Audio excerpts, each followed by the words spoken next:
if you have to leave, we would have a quorum with 5.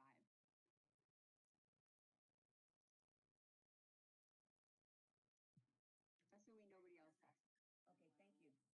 Yeah, assuming nobody else has to leave, so. And this is Bridget. Just a quick note on that. I am just getting back into town, so I may have to drop off for a second when I'm in the garage, but I'll be right back. Okay. And we do have Alder Miazzi here, so he will give us a quorum without Alder Harrington McKinney and Bridget if you both happen to have to drop off at the same time. So, okay. All right, we have a quorum. So we'll call the Transportation Commission meeting for September 22nd, 2021 to order. Joe, if you could please read the instructions. Welcome to our virtual meeting.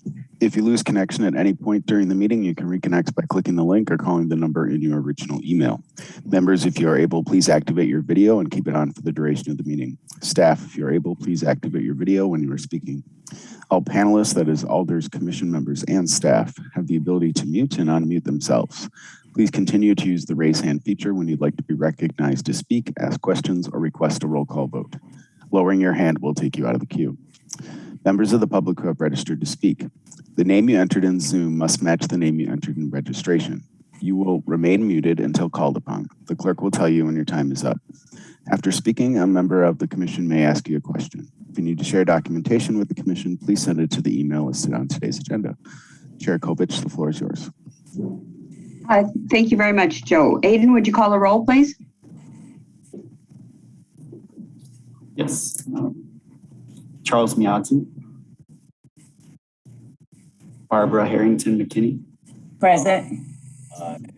Chris McCahill. Here. Ann Kovich. Here. Denise Jeffs.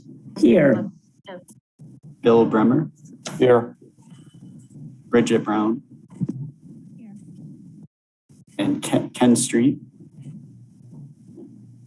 And Harold Kleins. I do see Alder Miazzi on the call. Did you get him? I did. Okay, great. Thanks. All right. I'm just keeping close track because of the potential of people having to come and go during the meeting.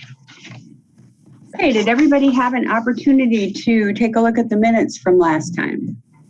If so, is anyone willing to make a motion to approve the minutes? Chris? Yeah, move approval. Is there a second?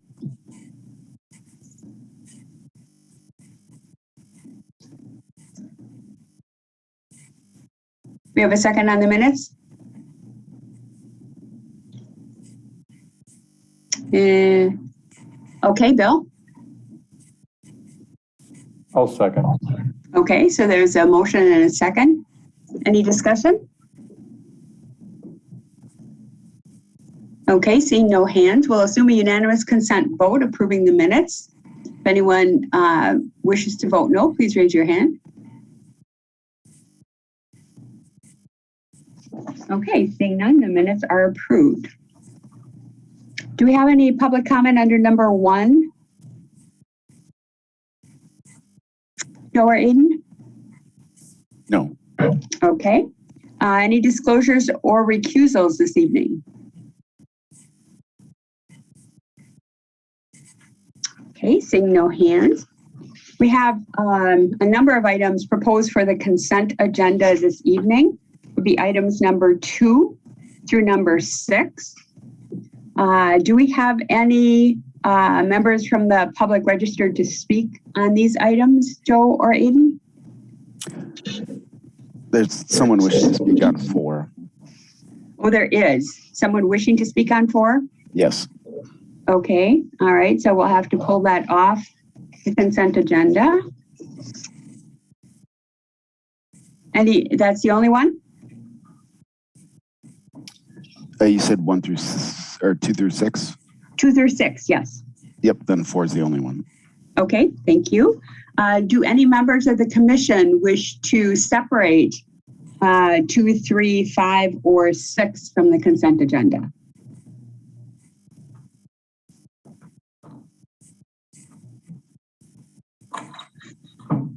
Okay, seeing no hands. Right now we have item 2, Legistar number 66737. Item 3, Legistar 67108. Item 5, Legistar 67430. And item 6, Legistar 67431, proposed for the consent agenda. Anyone willing to make a motion to approve the consent agenda?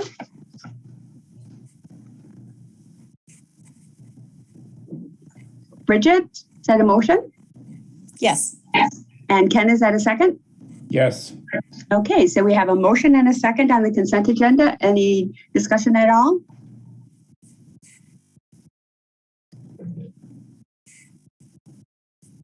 Okay, we'll assume a unanimous consent vote on the consent agenda, unless anybody wishes to vote no. If so, please raise your hand.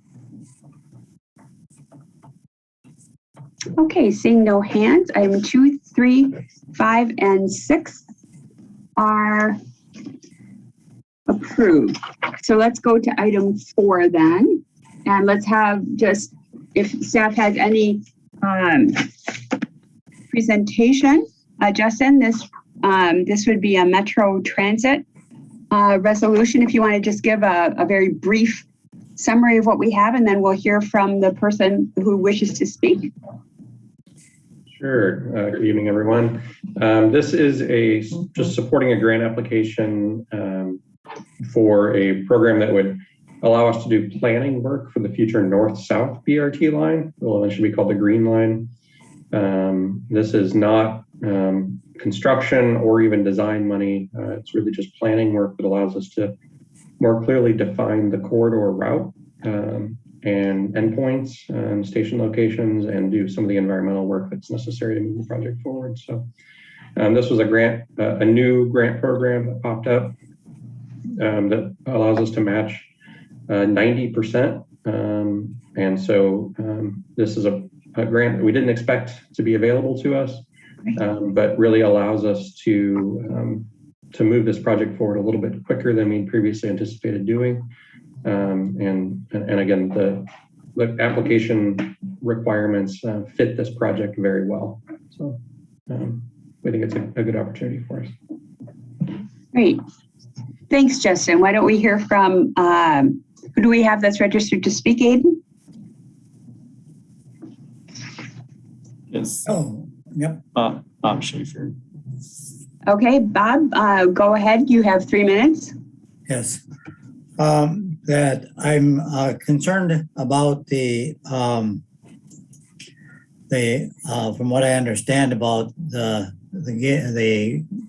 application here, and that when it stresses in here is the quality service to low-income neighborhoods on Madison North and South Side, that one of the things that if it is anything like the current East-West plan, that the East-West plan does not, in my observation, provide any easy transfer from the local buses to the BRT system.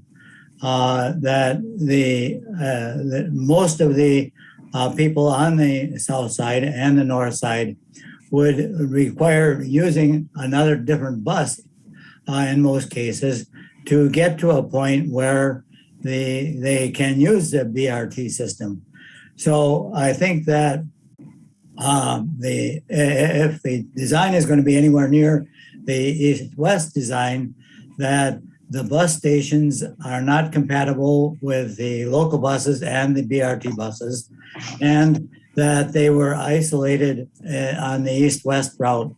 And so I really don't think that it's something we want to push as far as serving the low income. And the other side of that coin is that many of the low income people either start their service, start their trip before the BRT, or end their trip after the BRT. And so in terms of the work times that they have, I'm not sure that there's a justification in terms of serving the low income people.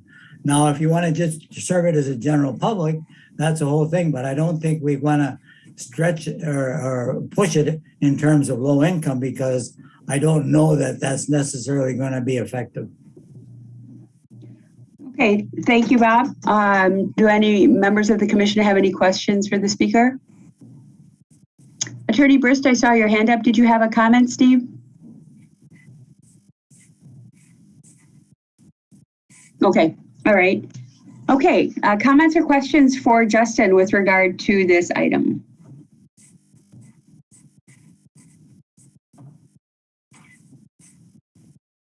Okay, it looks like access to potentially a lot of money to help with BRT. Anyone willing to make a motion to approve this to recommend this resolution to the Common Council? Bill?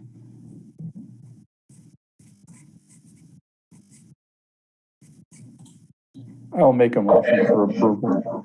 Okay, there's a motion by Bill. Is there a second? Denise? Yes, I'll second. Okay, great. There's a motion and a second. Any discussion?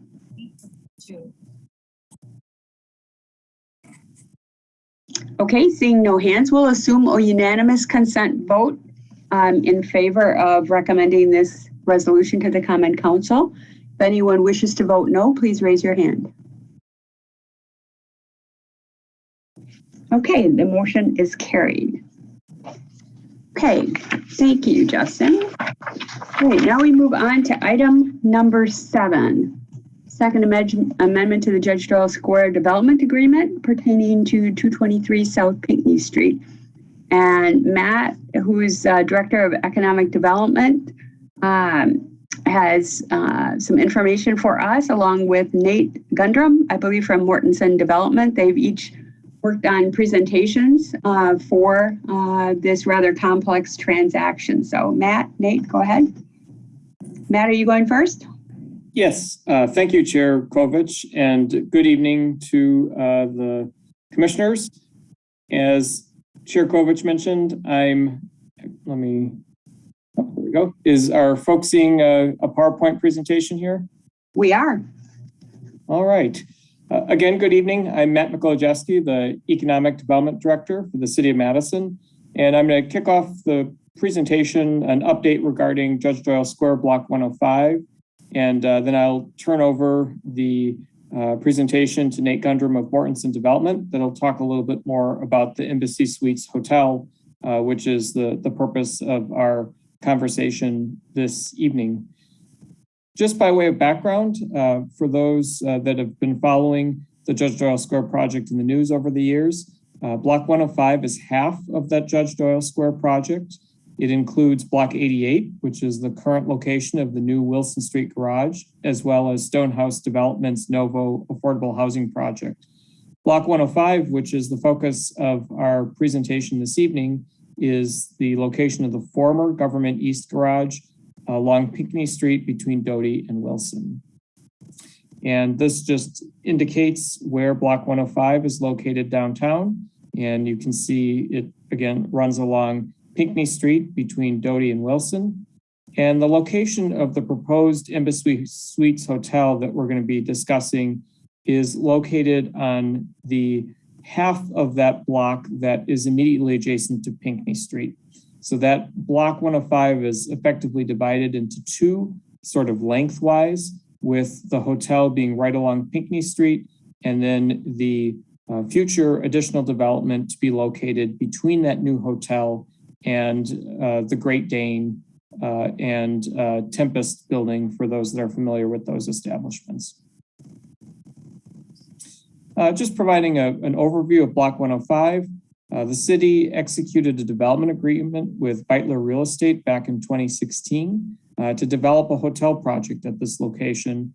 And our current terms of that development agreement indicate that the hotel project must close on its financing by the end of this year in order to proceed.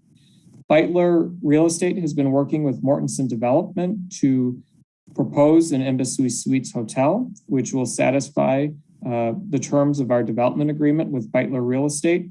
And there will be a series of documents that are currently moving through the approval process that are before you this evening, that pending your support and support of a couple other city committees and commissions, will go to the Common Council for final approval on October 5th. Just providing some additional background on the private partners that are engaged in this project. Again, Beitler Real Estate has been the master developer for the entire Judge Doyle Square project. Beitler will assign its development rights to Mortensen Development for the development of the Embassy Suites Hotel. And Beitler will retain the balance of Block 105 for a future development to be brought forward likely next year.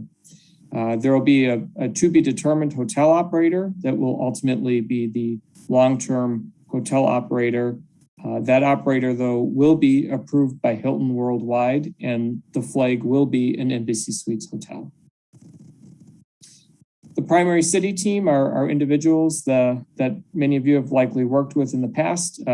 And obviously, Sabrina Tolley has played a very important role in the parking agreement, which is one of the agreements that will be going to the Common Council and that you will likely have the bulk of your discussion this evening. But you can see others throughout city government, as well as Monona Terrace and Destination Madison. There are 5 agreements that are going to require Common Council approval. The majority of these going before the Common Council at their October 5th meeting. And these are the agreements that are currently before you for your recommendation to the Common Council. And they include an amendment to the development agreement, a purchase agreement, the parking lease, the room block agreement, and then a temporary construction easement. And what I'll do now is I'll run through a brief summary of each of these agreements. Again, these are what you're being asked to forward a recommendation on this evening. The first is amendment to that original development agreement that the city executed with Beitler Real Estate. And what this amendment will do is it will assign the development rights for the hotel from Beitler Real Estate to Mortensen Development. It's also going to shift the nature of the transaction away from a lease of the property to Mortensen Development to a sale of the property. So our current development agreement called for a long-term land lease, and we are now moving to a sale. And I'll talk a little bit more about that further. Also, it adjusts the terms of the parking agreement, which I will also discuss a little further. Finally, it specifies that the hotel will be an Embassy Suites Hotel, which is a Hilton branded hotel, and that the operator of that hotel will need to be approved by Hilton Worldwide. And then there are also some adjustments to some language that was in the development agreement relative to the Novo apartments and use of their tenants of services such as Airbnb. So that was the changes to the development agreement. The second document that you are being asked to forward a recommendation and that the council will be taking up on October 5th is the purchase agreement. We propose to sell the property to Mortensen Development for a little over $4 million, which is consistent with an appraisal that the city received for the property. That purchase price may be reduced slightly to compensate for some environmental remediation work. I will note, though, that that environmental remediation work seems to be relatively minimal. We've done both phase 1 and some phase 2 work, and that those costs will be relatively minor relative to the overall purchase price. This is a really important aspect of this transaction is that we will be able to use the approximate $4 million that we receive for payment for the land to help reimburse the parking utility for the Wilson Street garage construction.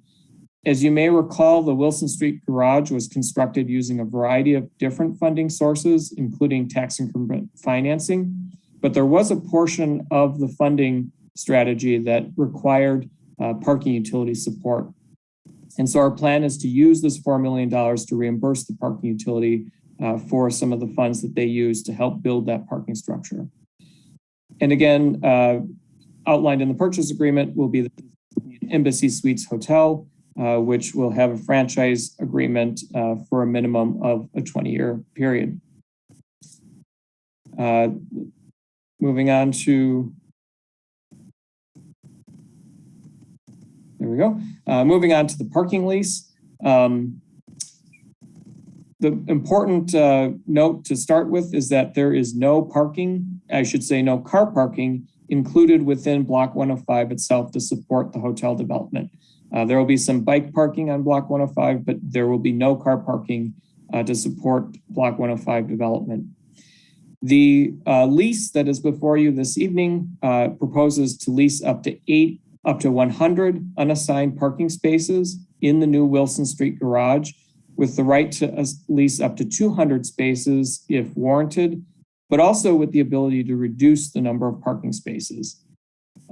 A minimum of 40 of those spaces will be provided within the Wilson Street garage on a 24/7 basis, but the parking utility has the right to relocate the additional parking spaces to an alternative parking utility structure if we are seeing peak demand at the Wilson Street garage, which is identified as usage exceeding 85% of the capacity. And so I'll just talk about this a little further. So this parking lease and why the city and the parking utility find this parking lease attractive in its current format is it provides a level of flexibility as we move ahead to scale usage of the Wilson Street garage to both the needs of the hotel, but also the needs of the parking utility to serve transient customers that are coming downtown. So relative to the needs of the hotel, again, it starts at 100 spaces, but provides the opportunity, especially during surge periods, to increase that number, but also decrease that number if the hotel over time finds that they don't need to use all of those spaces. So it allows us to scale the usage of the Wilson Street garage to the needs of the hotel based on those needs over time and based on the experience of the hotel. At the same time, it provides flexibility to the parking utility to, on the one hand, have that minimum number of 40 spaces always guaranteed to be there in the structure, but then to move some of those other spaces to some of the other parking utility structures if we find that the Wilson Street garage is being used more by transient parkers. And I think as the Transportation Commission has discussed in the past, really one of the parking utilities goals within the structure is to serve that transient parker.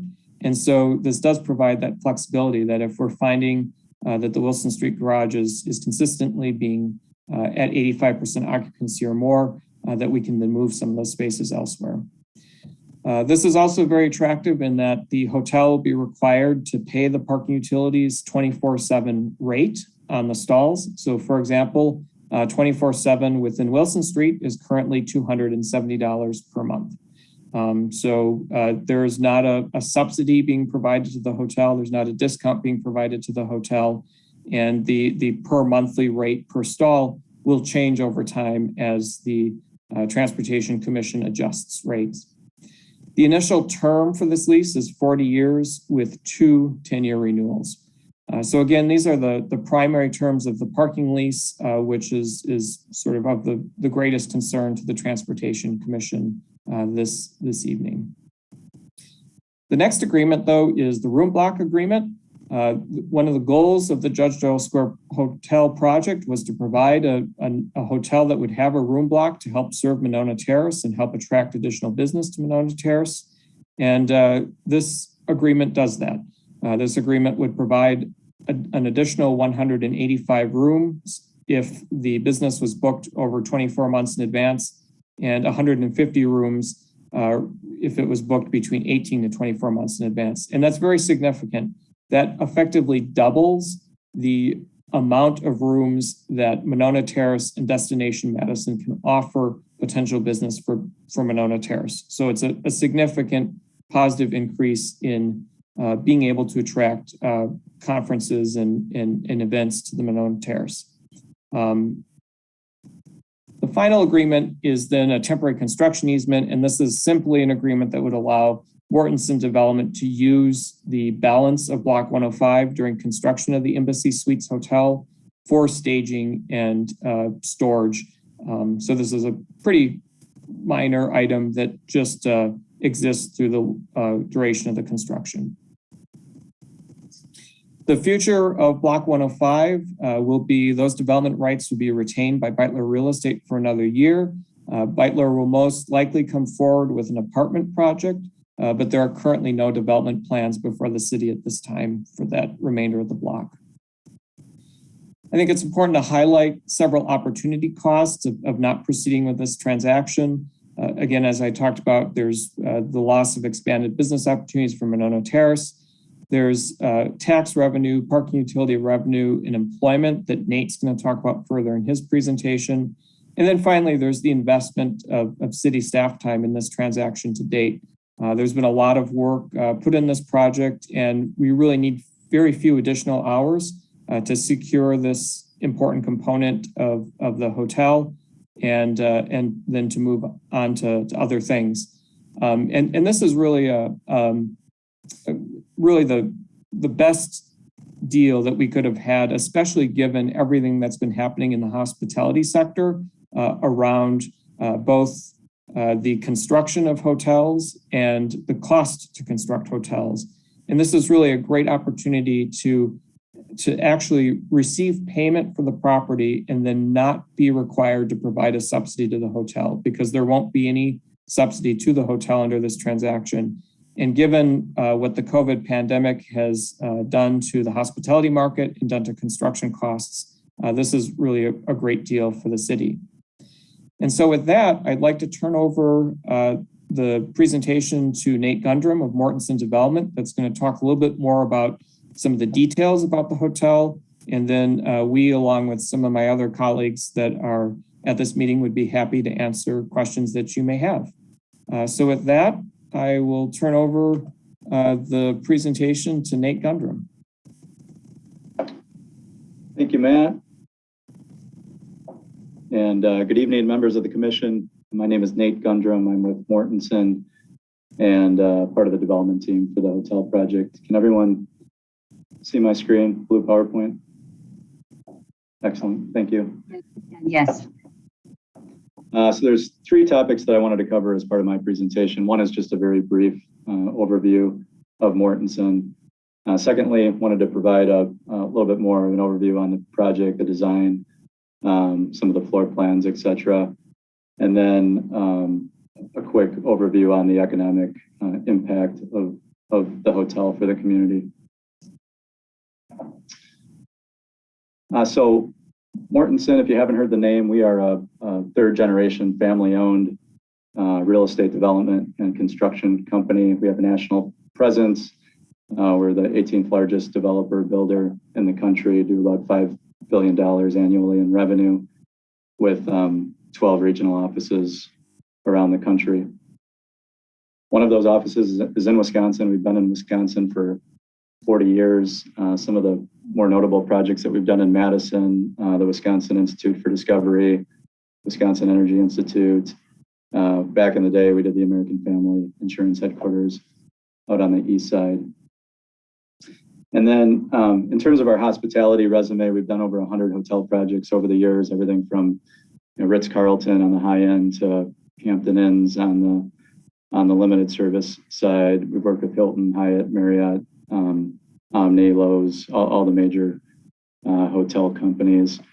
And the most recent hotel that we completed was actually in Madison, behind the Kohl Center off Regent Street, right where the Southwest Commuter Path meets up with the East Campus Mall. It's a Hilton Garden Inn that we opened in February of this past year.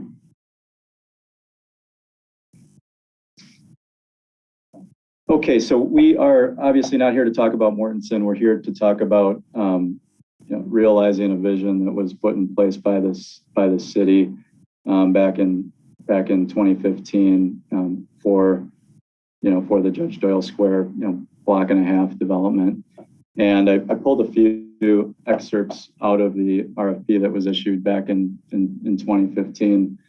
Just as a little bit of a refresher, these are the goals and objectives that the city outlined for the hotel project specifically. So adding hotel rooms, adding a room block agreement for the Monona Terrace, supporting the Monona Terrace, capturing group demand, commercial demand, leisure demand, complementing and enhancing the ability to attract additional conventions to Madison. Oops. They wanted to align with the national brand, wanted a minimum of 250 rooms, wanted that brand to come with a national sales force and reservation system, and they wanted the hotel to be of high quality and interesting.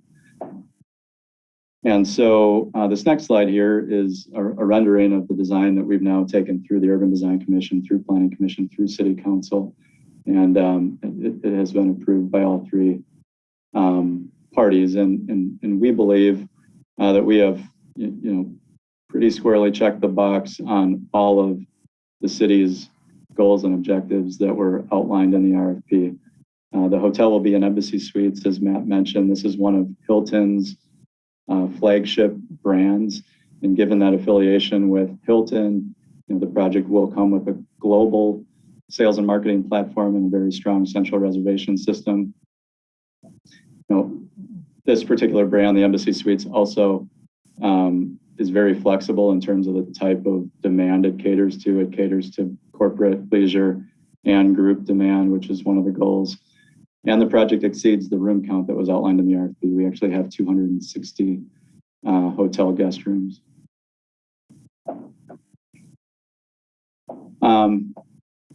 Just walk through the floor plans here quickly. So this is the site plan. Pinckney Street runs on the plan here, east-west, Doty Street and Wilson Street, if you can see my cursor. So the main hotel entry will be mid-block on Pinckney Street. And then we have really activated both intersections, the intersection of Doty and Pinckney, with some landscape planners, with some decorative paving. And as you'll see on the next slide, this is where the hotel, bar, and restaurant will be located. And then similarly on the Wilson Street and Pinckney intersection, we've made those same public right-of-way enhancements. And this intersection will be activated by the conference and pre-function space in the hotel. So this is the ground floor plan.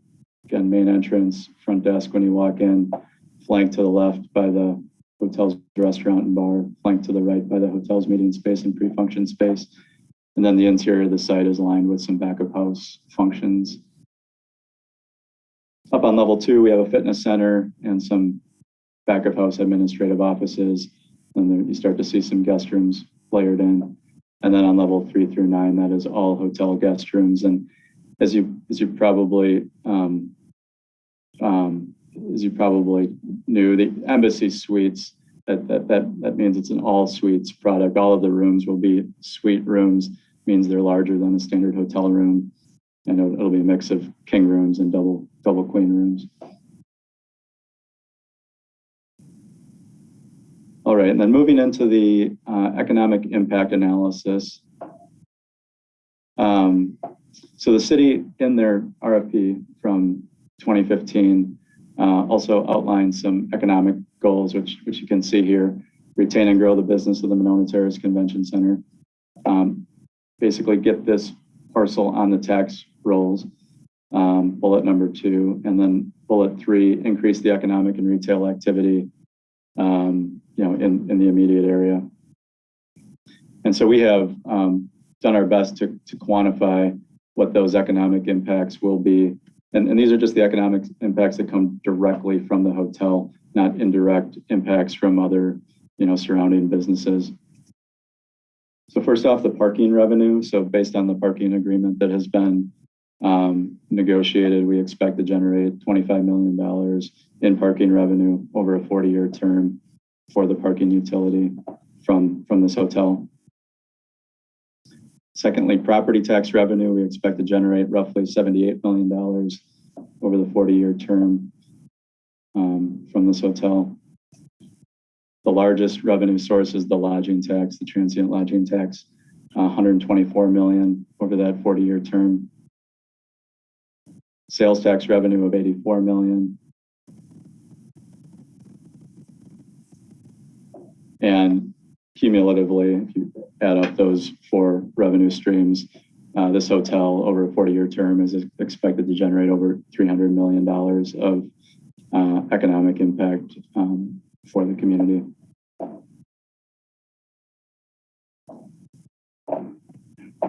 let's see here.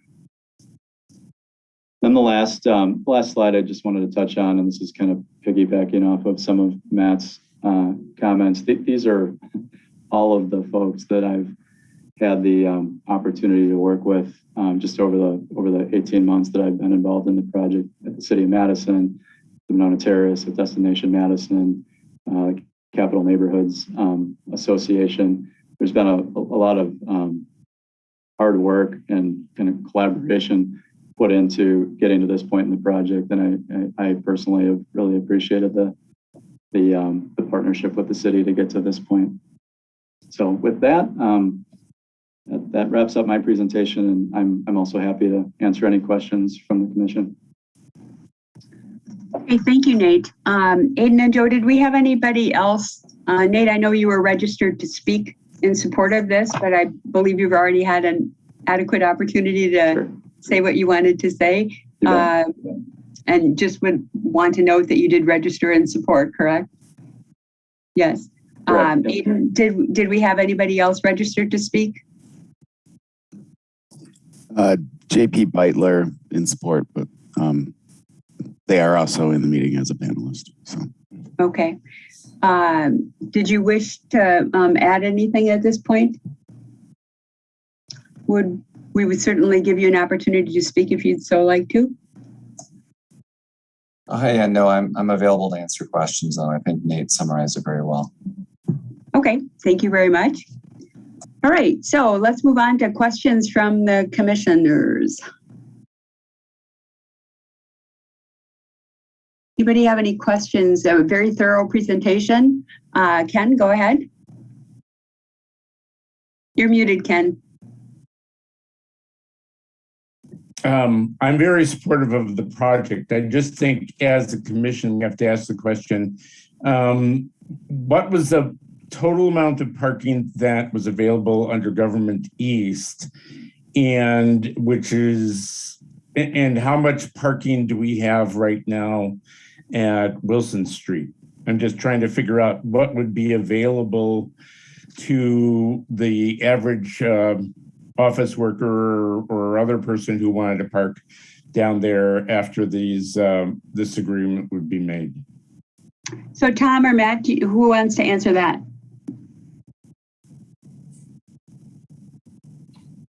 Tom, go ahead. Okay, yeah, maybe I'll get some rough numbers. Roughly, there's about 550 in Government East, which is actually now the Wilson Street garage.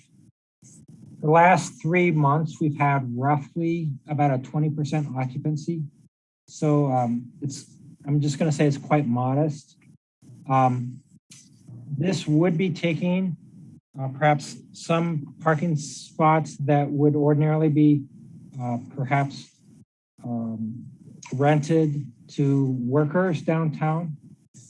However, at the policy measure, workers downtown have a variety of ways to get downtown, and we're trying to attract them, to use transit more and active modes, because it's a very repeatable trip. They come downtown during very determined hours, typically during the peak hour. Conversely, visitors don't know our transit system, don't know the bike ways to get around downtown. And so those are, we were going to favor perhaps providing parking that would probably lean in that direction. Does that help, Ken? Did you have any other? No. Okay, Chris, go ahead. Thanks. Yeah, I think everything sounds good. Was just wondering a little bit more about the parking lease agreement and how that would work. So it's a 40-year lease. That sounds like there's a built-in mechanism to adjust it up and down as needed or something. How would that work? Like, who makes the call on those changes? And especially if there's a disagreement or something. Matt, do you want to take that? Sure, I'm happy to start, and then if Tom wants anything to add, feel free, Tom, to jump in. So there's two two ways that the change could occur. One could be directed by the hotel and one could be directed by the parking utility. So I guess starting with the hotel, there's a provision in the parking agreement that would allow the hotel to request to either decrease the number of stalls that they're leasing or to increase the number of stalls. And I can't remember how many days in advance, but there's a certain number of days in advance that the hotel would be required to provide written notice to the parking utility. And then the parking utility would need to respond either supporting that either increase or decrease. In terms of then the parking utility's ability to increase or decrease, in that case, it's more of the parking utility's ability to shift some of the stalls away from the Wilson Street garage to one of the other facilities. And again, the parking agreement outlines that the parking utility would need to provide written notice to the hotel within a certain period of time. There's a certain number of days in advance that the garage during those key daytime hours has reached that 85% occupancy, and that therefore the parking utility will be shifting some of the stalls over to most likely Cap Square North, but it could be any parking utility facility. So in both cases, it's a certain period of time that written notice needs to be provided, and then the entity has an opportunity to respond. And there is some discussion about sort of, that it has to be reasonable, that, the request can't be reasonably prevented. But that's how that process would work. Great, thanks. Bridget, go ahead. Yeah, I'm just wondering, I guess same line of questions. I know it doesn't look like Sabrina's on here, but I'm wondering if somebody could talk a little bit about how this parking agreement compares to sort of the other parking agreements that we have out there, like for concourse, et cetera, and whether this is sort of the direction that the city is looking at going in the future with similar parking agreements, or is this a bit of an anomaly? I'm just wondering, kind of, is this a model or is this sort of an accommodation? Let me just say that Sabrina is out of town. That's why she was not able to be here, Bridget. So got it. Sure. Who wants to handle that one? I'll try. I probably won't be able to give all of the information. I think Sabrina's been working on this agreement for a while.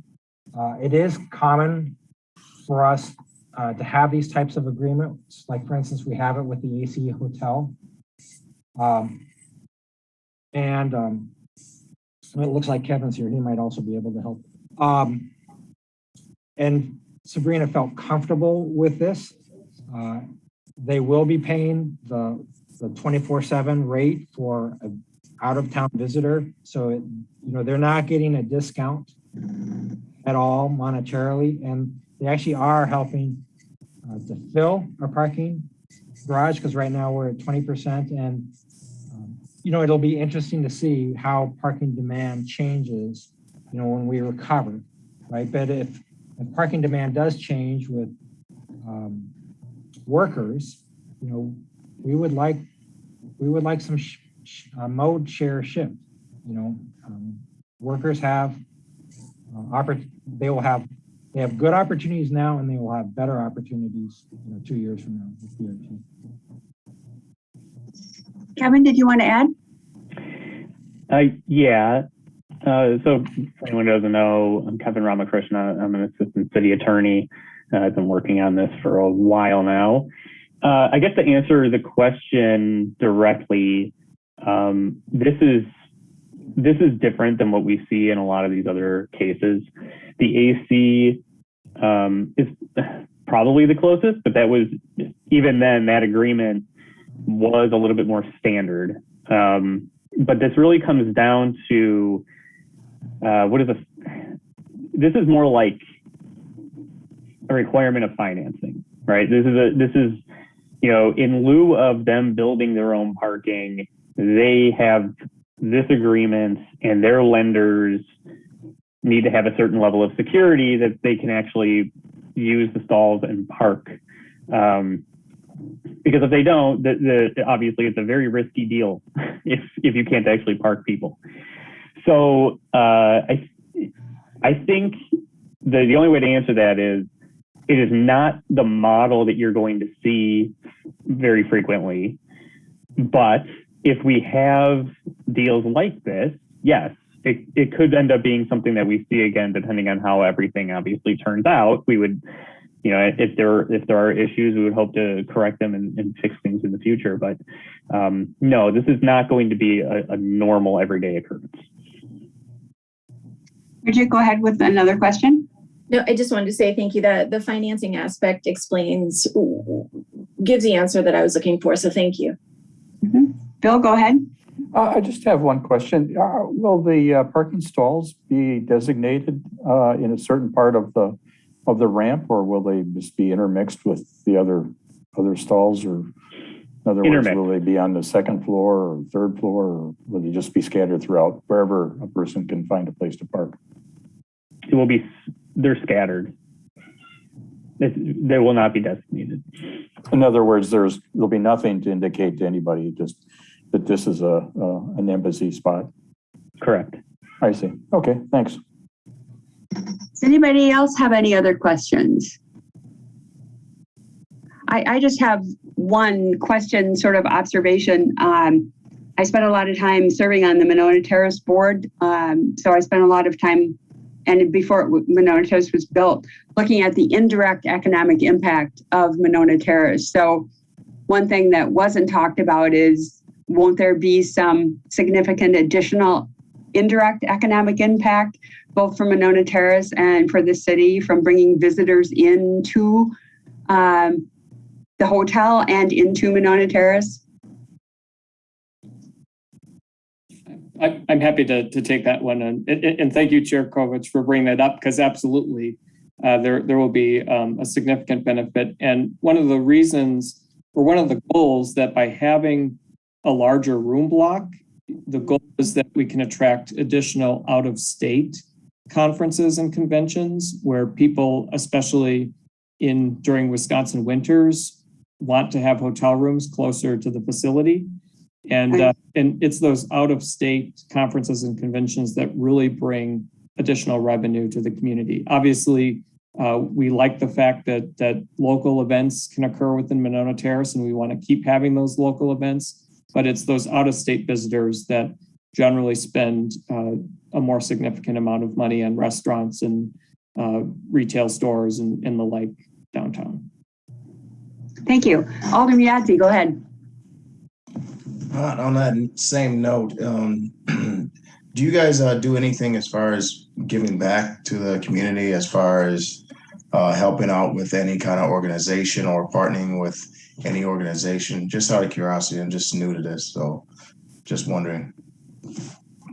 Nate, you want to take that?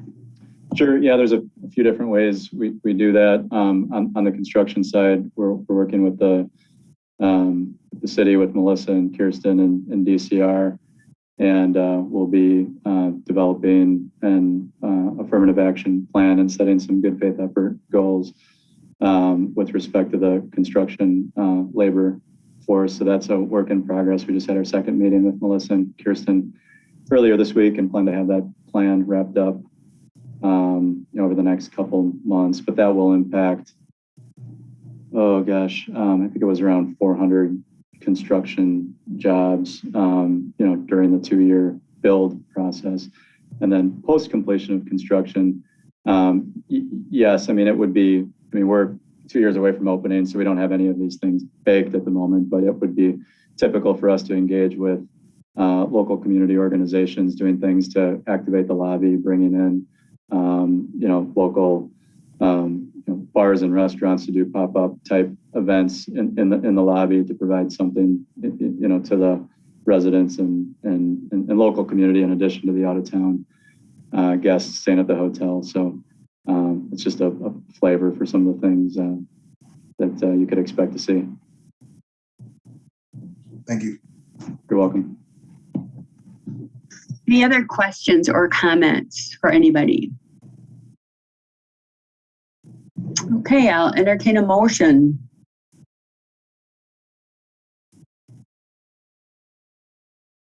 Bill? I'll make a motion for approval. Okay, Alderman Yazdi? Second that motion. Okay, there's a motion and a second. Further discussion?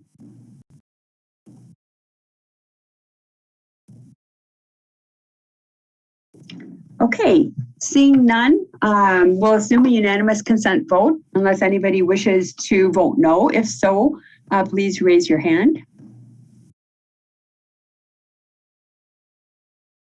Okay, the motion is carried, and thanks to everybody for the very thorough presentations and for all the great questions and discussion. Okay. Thank you, everyone. Okay, thanks everybody. So let's move on to item number 8, no stopping, standing, or parking restrictions at 1018 Walsh Road. Bill Putnam, go ahead. Good evening. This item was requested to be put on the agenda by Alder Foster. We had a request a few weeks ago from a business owner, Jeff Cool, owner of the Boneyard, which is an outdoor dog park and beer garden, to modify the restrictions on Walsh Road adjacent to their business. Walsh Road in this area runs between Sycamore Avenue and Nakusa Trail, just east of the Highway 51 Commercial Avenue intersection. The existing restrictions on that part of the street are no stopping, standing, or parking, tollway zone, 9 p.m. to 6 a.m., except Saturday, Sunday, and city holidays. But their business goes until 11 p.m., so there's a conflict there. And staff just suggested reducing that restriction to 3 a.m. to 6 a.m. 7 days a week to accommodate the new business that's there. The restriction had been put in place quite a number of years ago to address issues with junk cars being abandoned on the street in that area.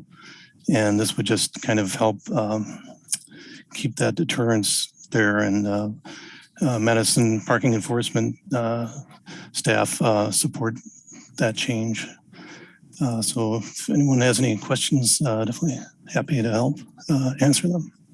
Let me just clarify. It's my understanding that this is being presented just to give, Alder Foster wanted to give TC members an opportunity to ask any questions about the proposed change, as well as offer members of the public an opportunity for comment. Do we have any members of the public registered to speak here? No. Okay, we do not.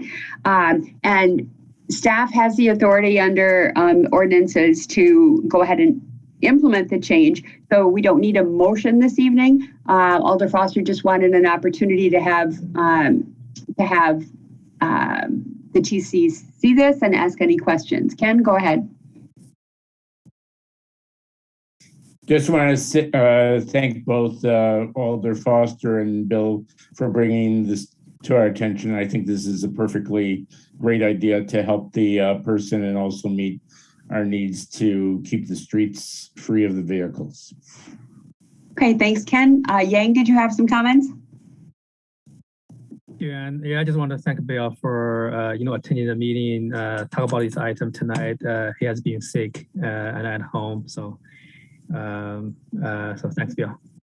Oh, I didn't know that, Bill. Thank you so much for taking the time and the effort to be here. Alderman Yazdi, go ahead. Oh, just wondering, is that during the time period, are the cars going to be towed or is it going to be just ticketed? So I'm just wondering, downtown usually, or, how you see where people rush in because of traffic, cars are towed, but a place like this, is it going to be either just ticketed during that time period if people park, or is it going to be towed? The existing restriction is a tow-away restriction, as would be the proposed restriction.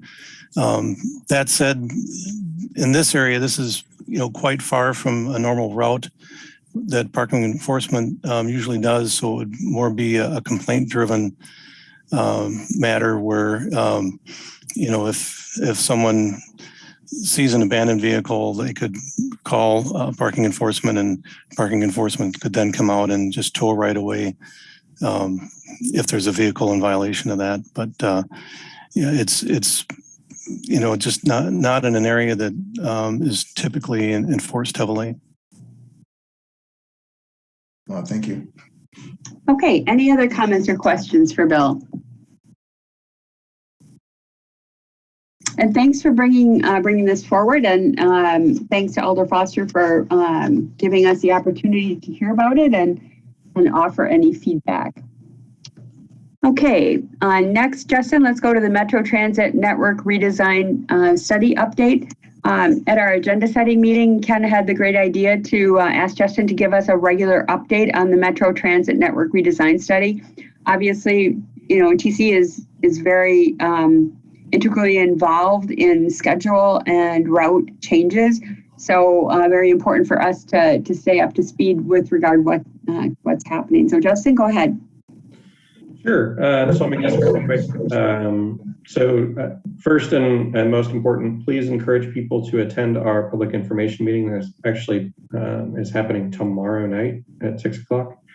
That is intended to review the difference between the ridership and coverage networks that kind of form the bookends of what we think is realistic in the Madison region, and kind of how far, you know, where in that spectrum we should fall.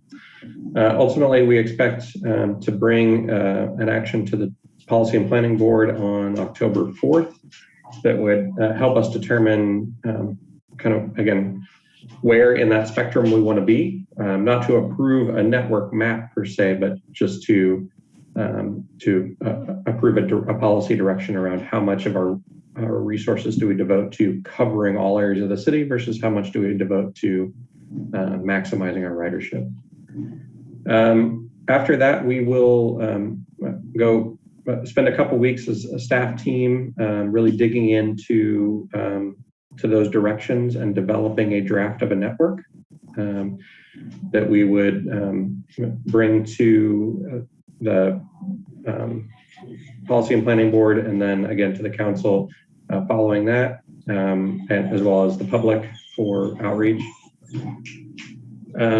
Our hope is that we have a new network adopted in the first quarter of 2022, and then we could move forward with our implementation plan. Most likely, we would be able to do some implementation in the summer, late summer of 2022, with the remainder to be implemented in the fall of 2023, in August of each of those years. And so right now, we really encourage people to either attend the meeting tomorrow and or take the survey that's on our website to really give some feedback on the direction people want to see the network go.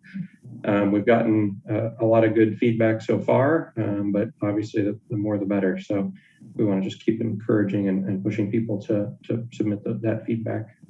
Again, either way, either through the public meeting or through the survey that's on our website. So. And the survey closes the 29th, is that right, Justin? I believe that's correct, yes. Okay, so hopefully everybody here has an opportunity to take a look and complete the survey. That would be great, and it's wonderful if people can participate and offer their feedback as well, and potentially, you know, watch the TPPB meeting to see the next step on policy. So comments or questions for Justin? Ken, go ahead. Justin, at the beginning of the meeting, Bob made a public comment, and which I had never really thought about. So the interaction between the BRT and the regular buses. So we have a thing like the regular buses won't be able to stop at the BRT buses, and the BRT buses will need their platform and all that kind of stuff. I'm just thinking as those hearings are coming up, it's just a question that I never thought of how what is the interaction between the BRT and the other buses. My guess is there has to be two different stops and they'll be adjacent to each other, or how is that being thought of as you're doing this other plan? Yeah, so first, anywhere that they cross, obviously we would try to do our best to make sure that transfer is pretty seamless. For the most part, they will not be sharing the same corridor. So like, for example, in East Washington, the BRT will be providing all the service in the corridor. So there won't be local buses and BRT buses. That is not true in the campus area, kind of on Johnson and University. There will be several other overlapping routes in that section. And so in that area, we would have we'd have a BRT station and then a local bus stop. They'd be right next to each other, but they wouldn't be the exact same platform. And that's really no different than what we have today. Right now, when we've got 6 buses that pull up all at once, we can't accommodate them all in one regular bus stop, right? So we've got almost an entire block that's a bus stop. And so really the only difference is that that we'd have, a BRT station and a local bus stop kind of end to end to each other. I'm just thinking that possibly as your consultants are doing this, not that they can get this together by tomorrow night's presentation, but proactively sort of explaining that as you're explaining the possible network redesign, what the interaction between the two or lack of interaction, whatever it would be. But if Bob is thinking about that, possibly a number of other people are thinking about that as well. Sounds good. Okay, other comments, Ken? Anybody else? And we do have, Bob is actually registered to speak on this item. Oh, I'm sorry, I didn't realize. Why don't we, Alder Miazzi, would you mind waiting until we have to have the public comment? I don't mind waiting. Okay, why don't we hear from Bob and then we'll come back with Alder Miazzi's comment. I apologize, I didn't realize there was somebody registered to speak on this item. Go ahead, Bob, you have 3 minutes. Yes, thank you. I didn't mind the delay here. That one of the things that I looked at the survey, I thought that it was somewhat complicated in that it did not leave really good options for if people that are completing the survey are not bus riders or not regular bus riders.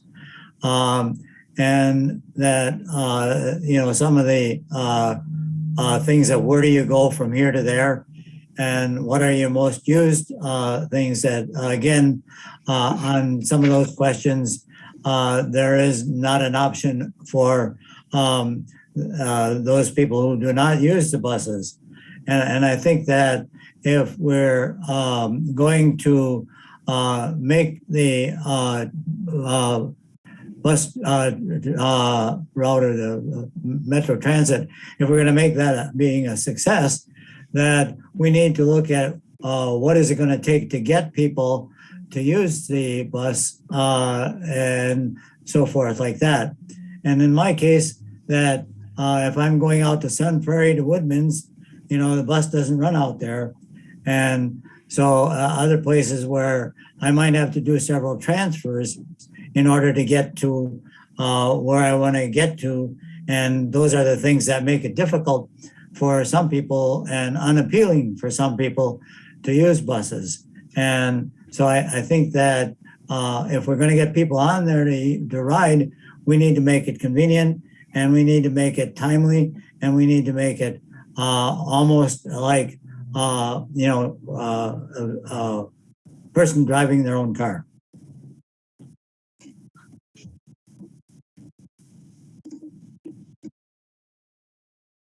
And you're muted. Sorry, I see I was muted. I think I unmuted myself. There we go. Thank you, Bob. Does any member of the commission have a question for Mr. Schaefer? Okay, thank you very much. Alder Miazzi, go ahead. Well, I just had a quick comment, and it was basically just to, for city staff, for us, even as an alder, for us to think about something before tomorrow's night meeting. And let me give you this analogy, right? So you have A, B, and C. A has 1,000 ridership, B might have 800 ridership, C might have 500. If we take away the 500, which, we kill the route C, Route A and B, they still suffer because what does Route C does? The people out buying cars. Also, too, they were transferring and using Route A and B. I said that analogy to say that, here on the north side, losing a route that is very, very important. Because when we talk about ridership, we need to understand the reason we're killing the transit system in itself, because we're actually getting rid of routes because of ridership. So before tomorrow night, I hope that we think about how can we, kind of like what Bob Schaefer just said, how can we revitalize the ridership? Not kill the system, but how do we revitalize it where people love to catch the bus system? Because even we can bring the BRT here, but until we think about ways to revitalize, we can have all the surveys we want, but we cannot kill a system in order to revitalize it. So before tomorrow night, I hope we think about comprehensive plans on how to revitalize our bus system rather than to kill it. So that was just my comment. Justin, do you have any thoughts in that regard? Yeah, so I think, what Alder Miadzi and to some extent what Bob just said are kind of indicative of this push and pull that are critical for us to identify in this network. The reality is that transit is never going to be the best method of travel for everyone. And if we take our resources and devote them to serving more suburban destinations like the Woodman's and Sun Prairie, that's a noble goal. People need to get there for sure. But it's a destination that's hard to serve by transit. It's far out and it's kind of in a circuitous path. And that means that we're taking those resources away from areas of town that are a little bit more dense and that where more people can access the system.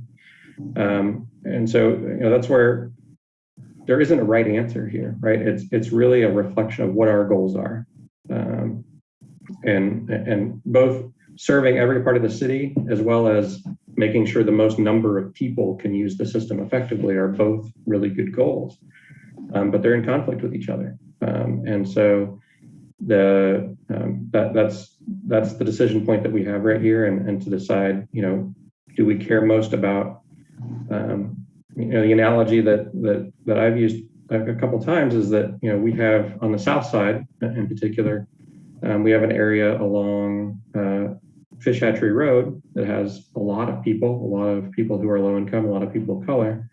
And we also have Owl Creek, which also has a high percentage of people that are low income and people of color. But the total number of people in both neighborhoods are very, very different. So there may be 100 people in Owl Creek and 5,000 people along Fish Hatchery Road. And so are we better to serve Fish Hatchery Road with really good service and Owl Creek with no service, or to serve both of them with mediocre service? And so that's really the fundamental question that we have to answer. It's to provide really good service to the areas of town who are most likely to use it. It means that we can't provide service to every neighborhood of the city. And so that's the fundamental challenge. Well, just to add a little bit, because I probably shouldn't say I piggyback too much on what Mr. Schaefer said, but to actually our residents, we're not talking about some Perry, our residents in Madison, and before I come to speak, I actually do my little homework. I took a little ride with Mike Chavala. So I seen with the corridor that it basically serves, and I'll be honest with you, it seems like it's the UW corridor rather than outreaching and coming out firsthand with actually serving our residents. It should not take a 15-minute ride downtown, should not take an hour. If a person on this side of town, I don't care if it's one person that needs to get to a mental health appointment that he needs to get to, it should not take an hour to get to his appointment. We should actually be coming out with this service to service our community first before the college corridor. So I'm just saying that before our meeting tomorrow, I think it's important, really important and crucial that we actually think about how do we revitalize our services in Madison versus having a system come here we're spending a lot of money to spend on this service, but I think it's crucial that how do we serve our community? And thank you. Thank you, Alder Miazzi. Tom, go ahead. Yeah, actually, I'm gonna maybe answer Alder Miazzi and toot Justin's horn just a little bit. I think, I've been there and I've done a lot of the surveys up on the north side, and I think there has been frustration because most trips from the north side had to go through the north transfer point. And so we submitted for the east-west BRT because that had the highest chance of getting federal funding because of the ridership figures. However, Justin actually said the strength of the application was so strong, we could add buses to provide 15-minute frequency to the north and south side. And so while the BRT system is actually kind of east-west, the buses and the operational, I guess hours, you might say, to provide the north-south service is being incorporated in it. So the north side will have 15-minute service. It won't have 30-minute service. And that 15-minute service won't necessarily go through the north transfer point. I guess that's yet to be determined. So I think the things that you've said, we have been hearing for at least for the 3 years I've been here. But I'm also going to say that, Justin came in with, I think, some creative ideas. And the East-West it's not just the East-West that are the winners, because I don't know, 16 added buses are incorporated that also help make the North-South part of that system. So. Alder Miazzi, did you want to go ahead? Yeah, my last question, Tom. Thank you for that great answer. But is it going to be coming out the same time that this when BRT is going to be coming out in 2023? Because I heard that it's going to be a later date. Is there any way when it comes out that it can actually serve our community same time? Or Justin, go ahead. Yeah. So the network redesign will be in place by 2023. The BRT will be in place in 2024. So it'll be about a year behind. However, it's our intention to basically create a route in the network redesign that mimics what the BRT will do. So that when the BRT opens, it's really just the opening of the infrastructure, the stations and the lanes and the buses. The service itself, a bus every 15 minutes in that corridor should be established in 2023 and then just upgraded in 2024.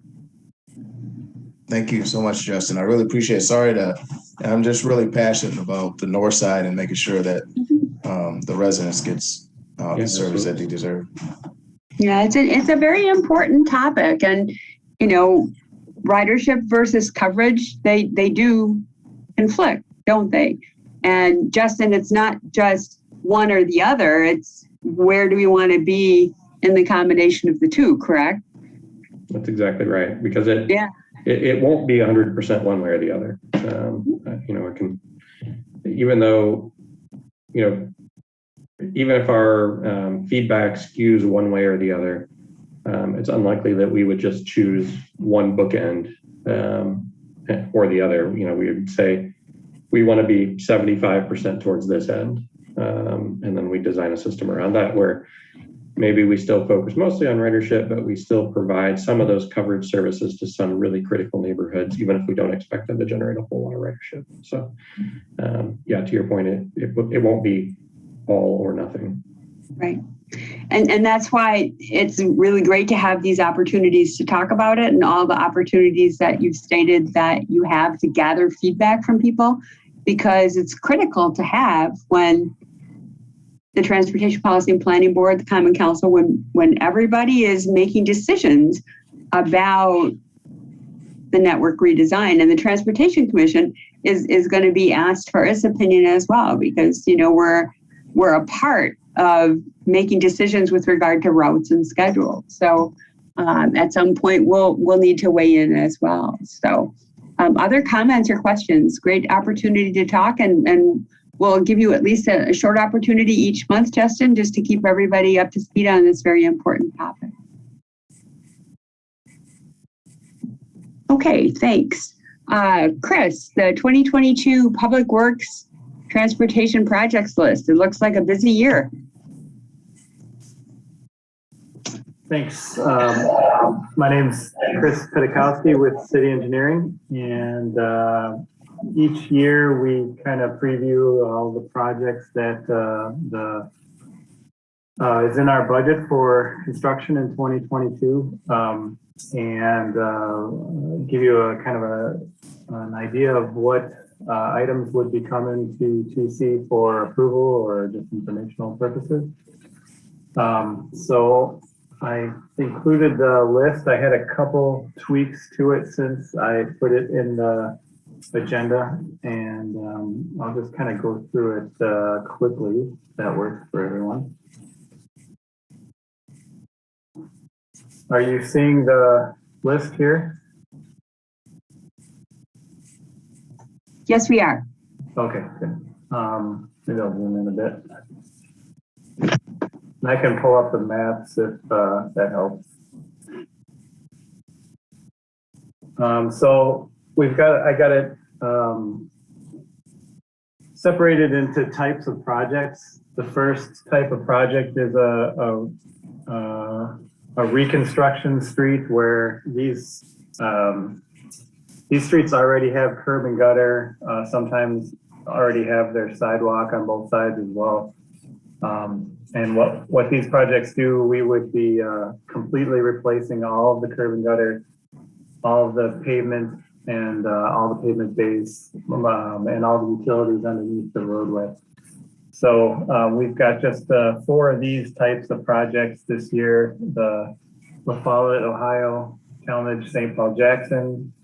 And the way this is kind of organized is I cluster like construction projects in gray and white. So this whole gray section is one construction project that has 5 different street blocks. In this case, I was proposing, we just did a similar project, just 1 block to the west of this project this year. We built it this year, and that did go to TC. So we were kind of assuming we'd just stick with the program on this one, and it wouldn't have to come back to you guys. I would mention that on Ohio and Jackson, we do plan on installing raised ped bike crossings for the Cap City Trail as part of the project. The next one, Halo Twilight, is just a small reconstruct. Again, we generally haven't brought projects that are just small local streets to the TC. We've been just kind of dealing with those as with staff design and our public input process and the Board of Public Works. So again, with that project, we would be proposing to, actually that one's already, that one's going to be designed this fall and built next year. But again, local streets, we didn't think it warranted coming to the TC. Cedar Street, we're going to be doing 2 stretches of cedar on either side of the SSM development here. That already came to TC back multiple times, as you guys probably remember. We are going to have one small update at the next October meeting, but for the most part, this one's pretty well figured out. And then Russell Street is a small 2-block street just off of Winnebago. Again, kind of proposing the small local street that would be proposed to reconstruct kind of as a The next grouping is our rural to urban streets. So this is similar construction type. We'd be doing curb and gutter, pavement, base, sidewalk if we can in these areas. The key difference here is these currently don't have oftentimes storm sewer or curb and gutter. So these are usually just old town streets that have been annexed in or don't have a curb and gutter or an improved section now. So we would be installing that curb and gutter with the project. So the first one is Lake Mendota Drive. This is on the west side, just about a 4 or 5 block stretch from Merrill Springs to Spring Court. We will be planning on bringing that informationally. Omeda Drive is a new, there's a small portion of Omeda Drive now, but we would be extending it off of Femrite another, I think, 700 feet or so as in conjunction with a development project. We were proposing that one just to go to DPW. Blue Harvest Lane is a new street on the very far west side between Meadow and Feather Edge that we would be coming for informational purposes. We have the Bayview and Braxton projects that already came to TC this past year, but again, we'd be constructing it hopefully in 22. We'll see if the development is ready for us to build that street or not. The next one is Davies Dempsey Maher. That's a group of 3 streets on the east side, just south of Cottage Grove Road, that we will definitely be coming for informational. And Knutson Drive, this is not in the budget yet, but Alder Niazi asked us to look into this street, and we'll be definitely, between Green Avenue and Northport Drive, we would be coming to the PC informationally for that one as well. All right. The next group is resurfacing streets. So these are, it kind of goes in order of construction amounts, most to little here. The resurfacing are not quite as involved as our reconstruct streets. Generally, we are hoping to just do like 2 inches of asphalt and resurface. Oftentimes, utilities get lumped into these resurfacing projects and make them look kind of like a reconstruction. But the goal here is to try to do something a little bit more less costly and make these streets last longer. So oftentimes we only would replace curb and gutter that's broken or damaged. Same with sidewalk. We don't do full sale replacement of curb and gutter or sidewalk here, just broken squares and broken curbs. Sometimes if the utility is included with a project like storm sewer on these resurfacing projects, you end up doing a fair amount of curb work to get the new inlets and things installed. Or if they're sanitary, there's probably laterals that cross the curb and require us to replace them. But for the most part, we try to just stick with a thin layer of pavement and spot curb and gutter replacement. So for these projects this year, we've got a long stretch of Old Middleton Road, Craig Avenue on the near west side. And I mentioned one thing, although we can't always do a lot with geometric changes on these projects because of the type of project it is, there's often a desire for us to remark the streets in a different way. So a lot of times these resurfacings come to TC to get some input on the remarketing plan, which is kind of the part that TC is involved in. So definitely looking at doing that for Old Middleton and Craig, or mostly Old Middleton and Craig is pretty simple. But Old Middleton does have bike lanes, and I'm sure we would look to keep those. Cronky Tanager is a small set of local streets, so weren't proposing that. Anderson Street is it is a collector, but we're pretty set there with an off-street bike path, and so we were thinking that possibly that could not come to TC. That's the 1 block stretch from Hoffman to Wright. Commercial Avenue from Superior Street to Packers Avenue. That'll definitely come for informational purposes. Hammersley Road, also from the Beltline to Brookwood Road, definitely come for informational purposes. We got Mineral Point Road on the west side from Glenway to Owen, and then that we would for sure bring to you guys. There's also a cluster of local streets associated with this project that potentially I don't think necessarily need to come to the TC. We'd be just kind of resurfacing as is. I don't think there's any markings on any of them.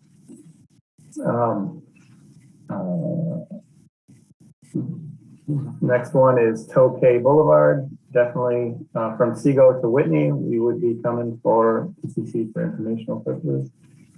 Medical Circle from Whitney to Odana. That's kind of a local street, business-minded street, just off of Odana. We were thinking not on that one. Lakeside, Olin, Turbo Court are little local streets just between John Nolan Drive and Lake Monona that I don't think they have any markings. So we were thinking not bringing that one. And then Hooker, Sheridan, Steamsland, also getting built next year and not coming to DC. All right, next category is major streets. So we are going, there's 3 kind of major streets going under construction next year. University Avenue from Shorewood to University Bay, that was approved at the TC back in 2020.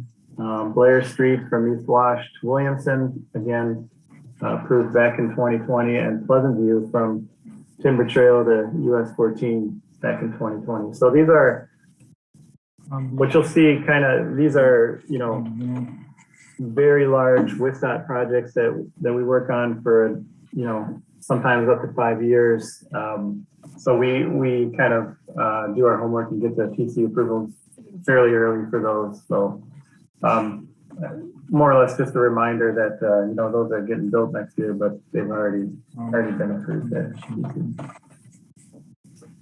All right, last is Ped Bike. Oh, I should have mentioned too, on the 2 tweets that I've changed from the version that you guys saw in the packets or in the agenda. One was on this Davies Dempsey Maher, there was a block of major that was included in that's been dropped from the project, so I deleted that line.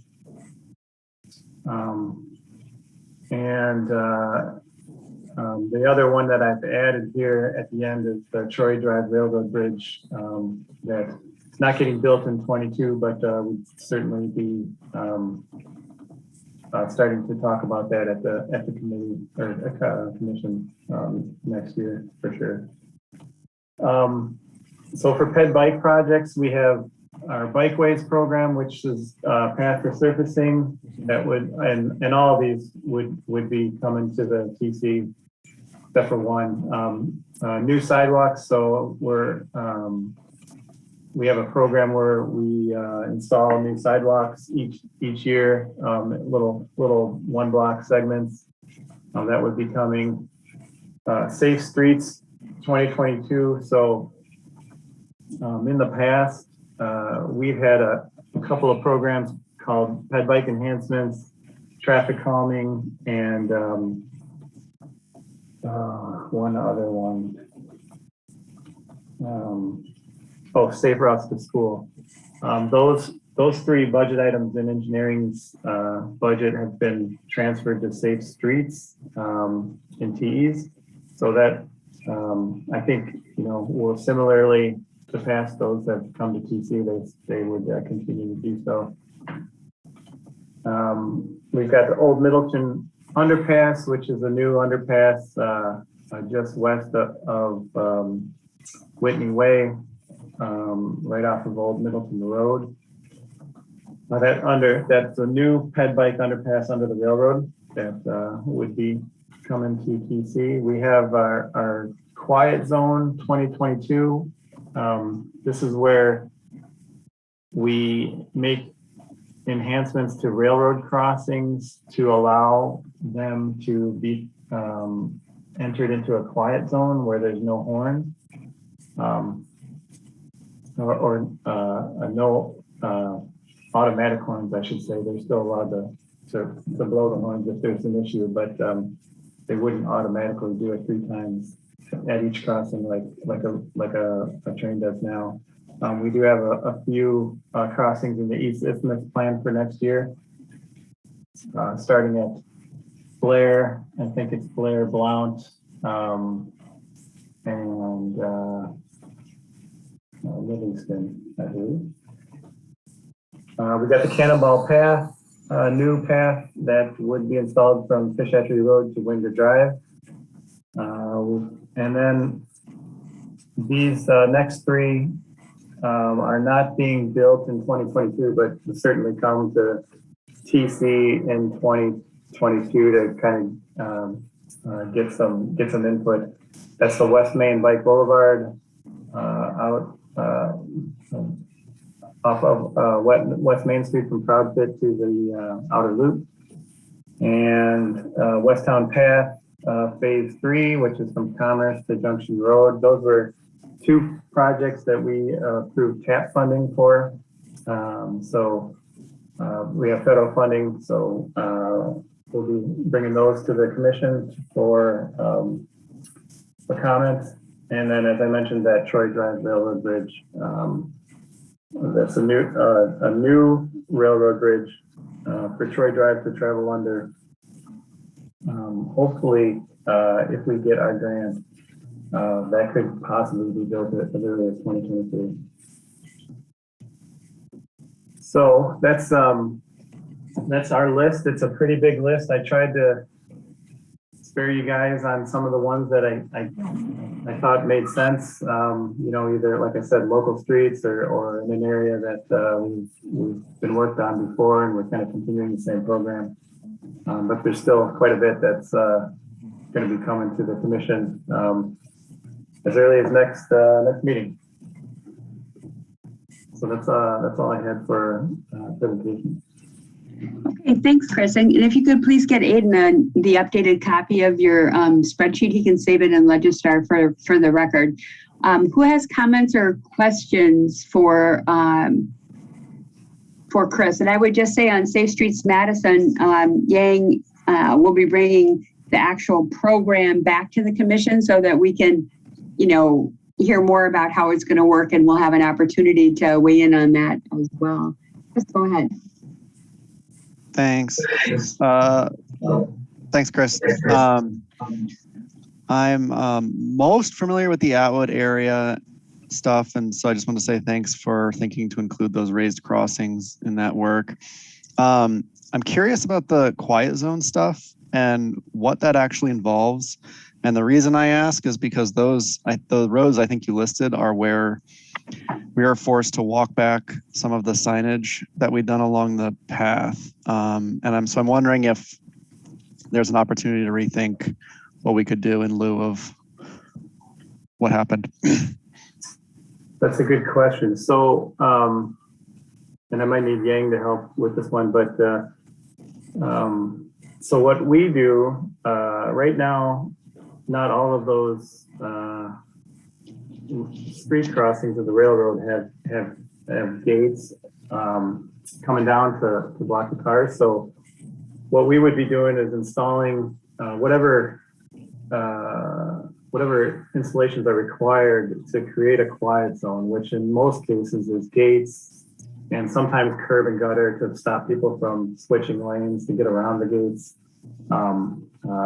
So we would be installing those items with the project, which would allow us to apply for a quiet zone in the future after all that stuff is implemented. Now, whether or not we would have to use this as an opportunity to work with them to change any of that signage, that might be a question for you. I'm not sure if that would factor in, or if that would be a point where we could reevaluate things. I see Tom has his hand up, and Yang, if you want to both go ahead. Maybe I'll just throw in there also before one of you jumps in. I've always wondered if, since there seems to be these obstacles to working through things with signage, ought we be thinking more about making those raised crossings if we can, or something like that? For the raised crossings for the bike crossing of the street?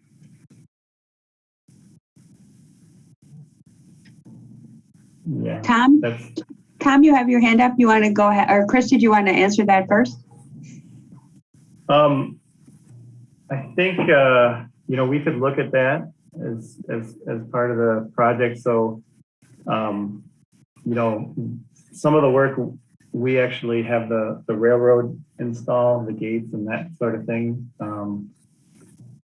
It's possible that we could also, if it made sense, to do that, the raised crossing of the street, we could do something separate and install those ourselves. I guess that's something we could evaluate. Okay, I see Tom has his hand up. Go ahead, Tom. Yeah, I just have a really brief, and maybe Yang might be able to do better. The deal with the Wisconsin Southern and the Commissioner of Railroads is that when we had a stop sign for the paths, there sometimes vehicles would stop on the tracks, and that's what they were concerned about. And the Commissioner of Railroads, it's a political appointment that's approved by the legislature, but they're I don't want to say, they're a little bit insulated in that they're insulated from, political opinion or public opinion. They kind of get to make whatever they say runs it. Now, as far as a raised crossing, I'll just put a plug in that Mike Root, if any of you remember that, he's been asking for one on Ohio Street forever. So that might be a candidate. That's it. Yang, you could add if you have more. Oh, sure. Yeah. Oh, okay. Yeah. Actually, I think Chris and Tom covered it pretty well. Actually, I think we're going to get the raised crossing at Ohio. Hopefully, not too far future. Regarding the the signage and the quiet zone, they are a little bit related, but they're also separate. I think Tom, as Tom pointed out, the main concern from the railroad is that folks may stop on the tracks if we put a stop sign on the roadway at a back crossing.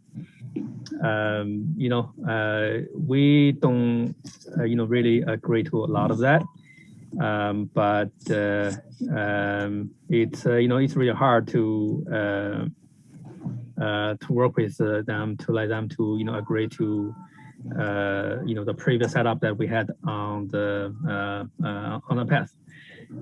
But I'll say that we're not totally give up. So we'll look for opportunities maybe to bring some of those traffic control back when we feel like it's time for us to work on it. from our experience with those, we have really good safety records. So I guess that's all I want to say. Yeah, thank you. Thanks, that's all. Okay, thanks, Chris. Bill, go ahead. Yang and Tom, before we spend the money on some of these things, regardless of what we want, and the railroad does or does not want, these projects to get a quiet zone approval, they have to go to Federal Railroad Administration, correct? That's correct. Yep, we would apply. We do the work first, then we apply with them to get the quiet zone established. But I mean, if we spend the money to build these projects and then somebody says no, I mean that's a good point. Isn't there a opportunity to get their viewpoint early on and through the planning process? We did that with Blair Street, I think these ones are a little bit more cookie cutter than Blair, because Blair was, so complex with all the different streets coming in at different angles. But we could possibly do that again. Run by our preliminary designs by our federal rail person. Yeah, I would recommend getting at least an early review by them to see if there's any showstoppers or something Sure. that could be changed. Or, I mean, there's no sense spending money and then have something that really doesn't satisfy their requirements to get that quiet zone, because then that would mean having to spend more money. So, yeah, thanks. Hey, Alder Miazzi, go ahead. No, I just wanted to take a quick second and thank Chris, Yang, and Tom, and also even Rob Phillips. He's not even here, but just thank him for all the work that they do, because I mean they put the bridge and a lot of other work that and helping me out here. So I really appreciate it as a new alder. I just wanted to tell my appreciation to them all. Thank you. Great, thank you. Any other comments for Chris? We'll be busy, right? You'll be busy. That's for sure. Yeah. Was that all you had, Alder Miazzi? Yes. Sorry about that. I'll take my hand down. Sorry. Sure, no problem. Bill, go ahead.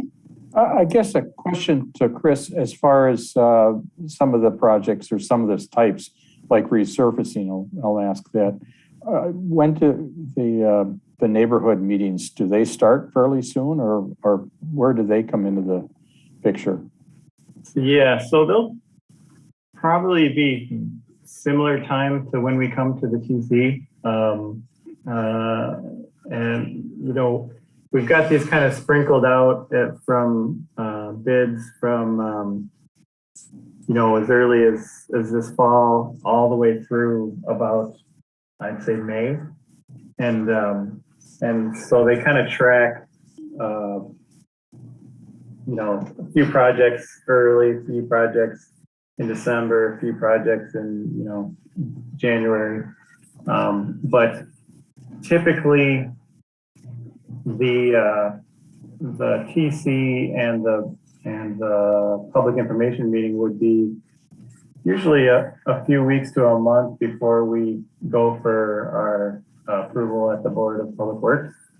So they'll be starting. In fact, yeah, the PIMs and the TCs will be starting here shortly.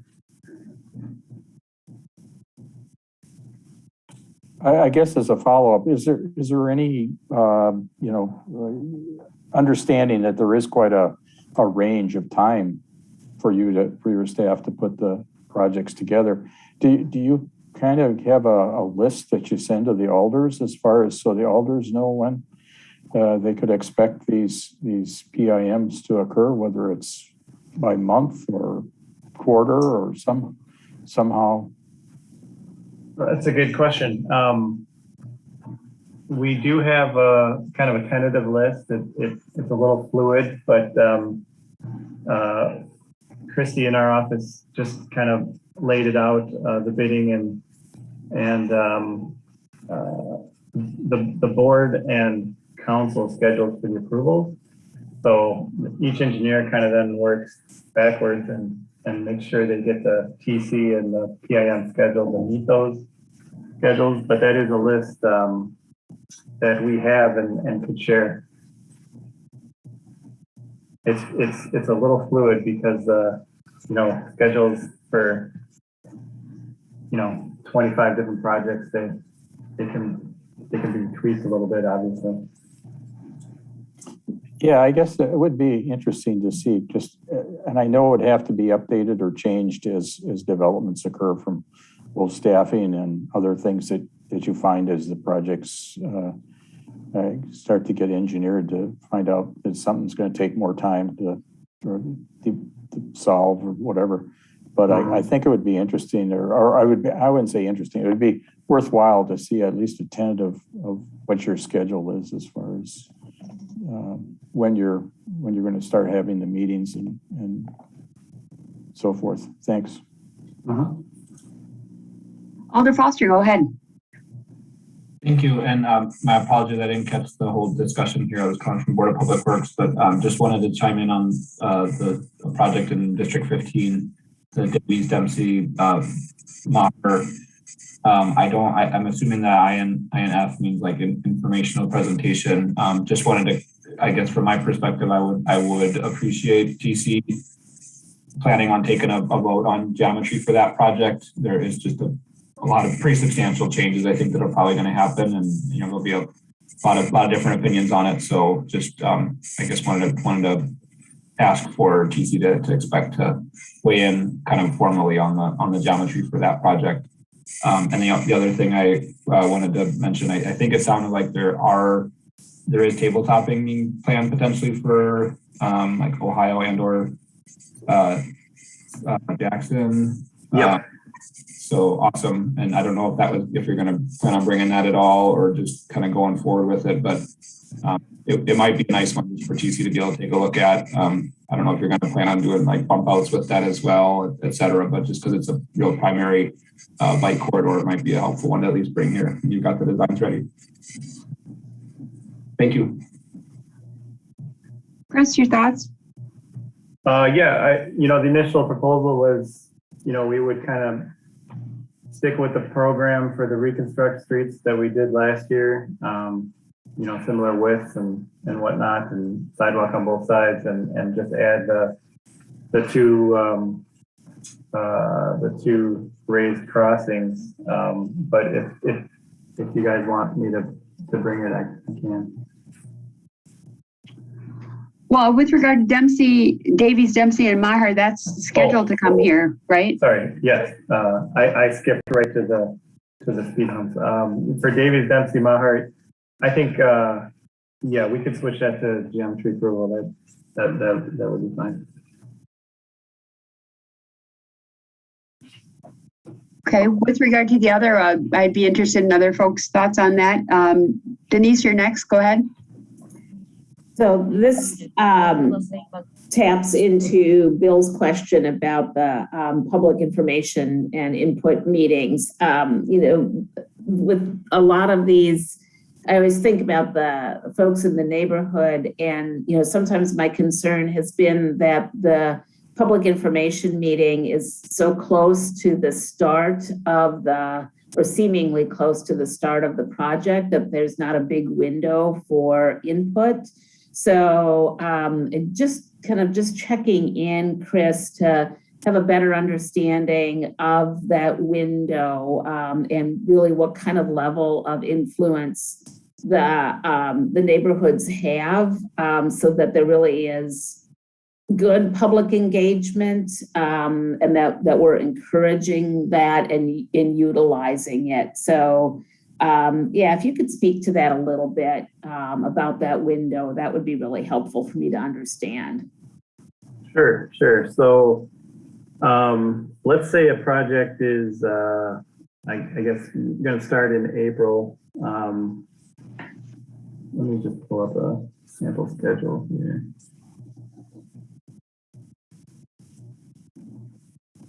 So if a project were to start like middle of March, or I'm sorry, middle of April, we actually have to bring that to the Board of Public Works in December. And that would be a hearing before the Board of Public Works. That's the absolute minimum, but we always also do another neighborhood public information meeting before that as well. So that project would probably get a PIM anywhere between a month to 2 weeks before that Board of Public Works meeting. So maybe like in November, say. Now, I would add too, that's assuming we kind of get through it all, you know, relatively unscathed. If there's a lot of changes that need to be done, that's where I was talking about with the schedule. You know, we would most likely kind of put that off if there were some real issues raised, and then we wouldn't stick with that schedule. So I think we've been pretty good about doing that. In fact, the Davies Dempsey Maher, maybe a little bit of an you know, that was scheduled for last year. But as we went through the public process with Alder Foster, we realized that we needed to look at some things differently with that project. So it never even made it to the board on our original schedule. Obviously, it's going to the next year now. Hopefully, we'll get it built this year. So generally, it's you know, the meetings should be about 3 to 4 months before it starts, at least. And if there's needs to be multiple, then you know, we'll do that too.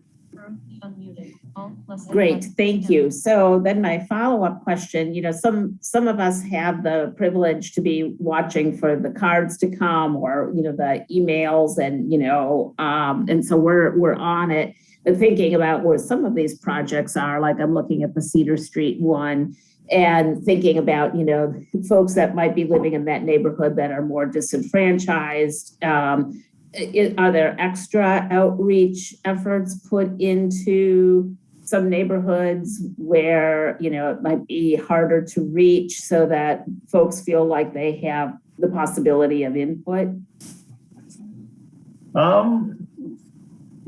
Yes. So we'll definitely send out the mailers, you know, the postcards for the meeting. There's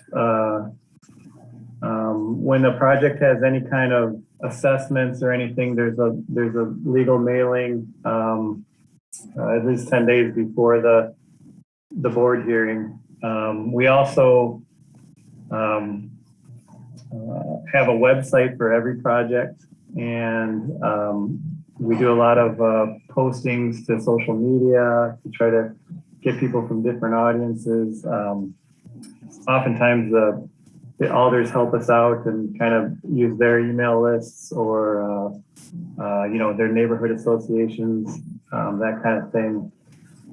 So for some of the major projects, like for instance, General and Drive, you know, we've had a group kind of going out to events and putting up a table and with flyers and trying to get the word out that way.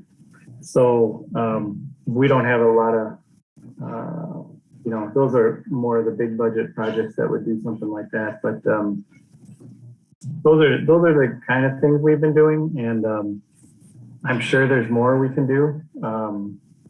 We kind of keep working on it, but I'm all ears for ideas to get that out even further.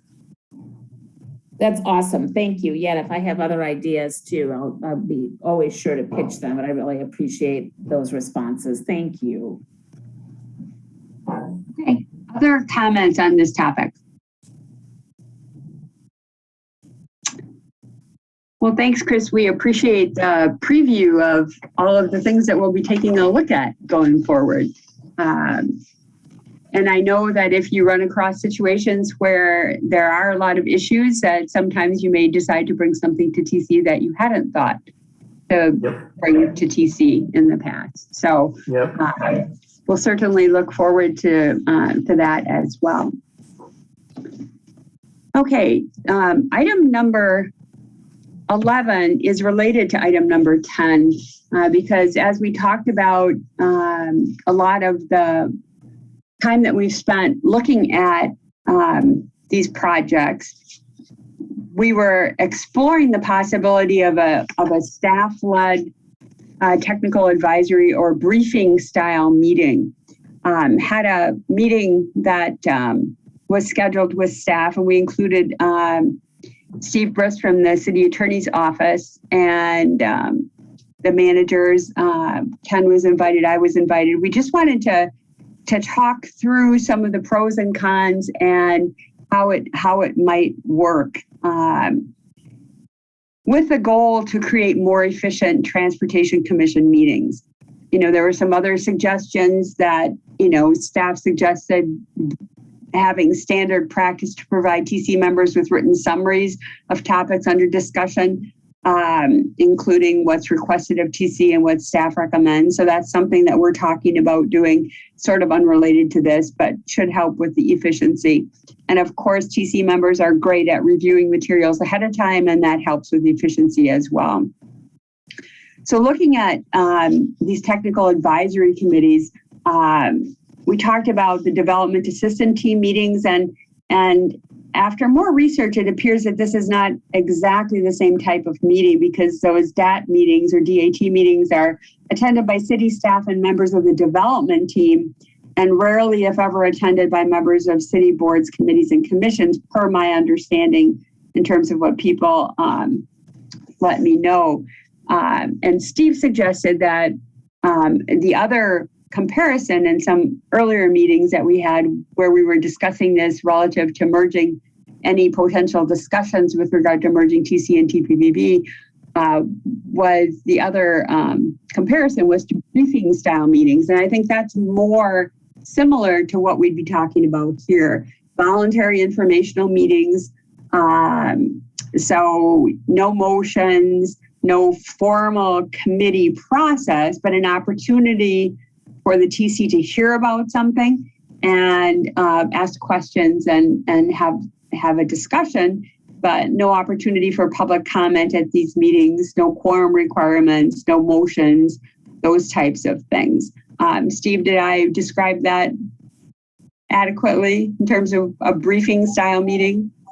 Yes, it's just that I would point out that we still need to probably notice the meeting because we have to worry about open meetings requirements under state law. So right. If there's a potential quorum or a negative quorum present, then we want to provide a notice. Sure. So one of the concerns that we heard from staff, significant concern, was with voluntary meetings. We all have a lot of meetings already. If they're voluntary, we might only get one or two or minimal people coming, and that really wouldn't fulfill the process, you know, the desire to get feedback from the TC. Something else we discussed was forming an ad hoc subcommittee so that we'd have, you know, like a 5-member subcommittee that we'd have quorum requirements, you'd be required to attend, formal meeting, etc. The bottom line recommendation from the smaller group was we have so many meetings already that it would be a lot to ask of TC members to attend more meetings. And, you know, to find 5 people who would be willing to serve on a subcommittee, or to have people attend, you know, as we talked about all of the projects that we're looking at, if we had some of these in a briefing style meeting, you know, that would be another 2 meetings a month, according to what Chris would need in order to stay on schedule. So that means we'd have 4 meetings a month with our regular TC meetings. So the recommendation from our smaller group is to not form any other type regular meeting, but just to be more efficient in our TC meetings, but hold in reserve the possibility if we have something that's a big topic that we could schedule a briefing meeting, as long as TC members are interested and available. Or we could potentially schedule an additional TC meeting if we have so much going on. I'm going to throw out East Washington Avenue as a discussion as something that we all know we're going to spend a lot of time talking about. So those are all possibilities that we can consider as we're looking to stay efficient. But a lot depends on members and their willingness to attend additional meetings, because it's not going to be productive to have these briefing meetings scheduled if we don't get a representative sample of TC members attending in order to provide the feedback that you need. And Chris, I know that was one of your concerns, because you're really bringing it here to hear from a representative group of TC members. So that's a number of you were at the meetings that we had. So I'll open it up to comments from those folks. And I assume we don't have any public comment on this particular item. Aiden or Joe? No? Okay. So comments from folks. I certainly don't, need any more meetings myself, but as those of you who know me, I'm always willing to attend any meetings that are going to be productive and helpful. So I'm happy to do that. Ken, why don't you go ahead and start? I think your presentation really covers it very well, and I would go in that direction. I think when we first had thought about that, my main concern was asking staff to do things, and I recognize that that's taking out an hour of their week or more or things like that. And I would also guess that one of the things that would happen is that if it was optional for the commission members, we would sort of think that we had sort of drilled down with some kind of recommendation, and it would then come to the meeting, and then there'd be some people who, for whatever reason, and we have to go through it all over again. And so I don't think this isn't like a subcommittee kind of, and I'm not suggesting a subcommittee, but it's not like a subcommittee where people are put on that subcommittee and there's a high amount of deferral by the larger committee to go in that direction. So I think it was good that we explored this, but I feel comfortable with that group's recommendation. Thanks, Ken. And the only way that it would be more efficient for TC would be if there would be topics that would come to either a briefing style meeting or to a subcommittee that would remove that discussion from the TC so that we would save time at the actual TC meetings. And, if we don't have people coming and participating, I'm not sure it would accomplish that. But I think it's great to talk about all the different options. And, I'm certainly open, and I think we all should be open to, whatever different options we have and we can consider to do this. And so I hadn't really thought about briefing style meetings as something that we haven't used those at TC in the past. The State Street campus garage redevelopment proposals are coming forward, and the TC, as part of the resolution that was passed, is supposed to be invited to participate in deliberations at the Finance Committee. And, I think there's a good possibility that there might be briefing style meetings on that particular project, because there's a number of, I forget if there's 6 or 7, there's a number of proposals, and that's a lot of information to understand. So that's a great opportunity for a briefing style meeting. So where we have large, complex issues to talk about, I think it's a great idea to consider taking it offline, and those folks who want that additional information can certainly attend. So it's another tool in our toolbox to help make our meetings more efficient. So other comments, because we're happy to do more exploration if people think that would be helpful. Nothing else? Alder Harrington McKinney, go ahead. Thank you, Madam Chair. I think that you summarized it very well. To add additional meetings on top of those responsibilities. And one of the things is that even with the ad hoc committee meetings, what I'm realizing is that, we're still asking staff to do more and more. And is that the efficiency, and that's what, how we can get to where we need to go is that, how can we be more efficient in our meetings and, so that we can get the work done. And so I would support more efficiency rather than having responsibility of yet another meeting or an ad hoc committee working toward it. And I'm looking at the body to become stronger and giving that input. Yeah, and any ideas that people have, we're certainly happy to hear them and consider them. So other thoughts in this regard? Okay, thanks. And Steve, thanks. Steve is our new contact in the city attorney's office for transportation topics. So we may see him again from time to time. So thanks so much, Steve, for helping us out with this topic. So great. Item 12, Chris, Alder Harrington McKinney, updates from the policy board. Yeah, I'll jump in if that's okay. Yeah. Okay, thank you, Chris. Just the only thing I think I'll point out is there was a policy board meeting this week on Monday, and there was a lot of updates there on everything from BRT to Vision Zero to Complete Streets. There was Tom Lynch gave a director's report, and there was a budget highlight section. So if anyone wants updates on anything, do look at that.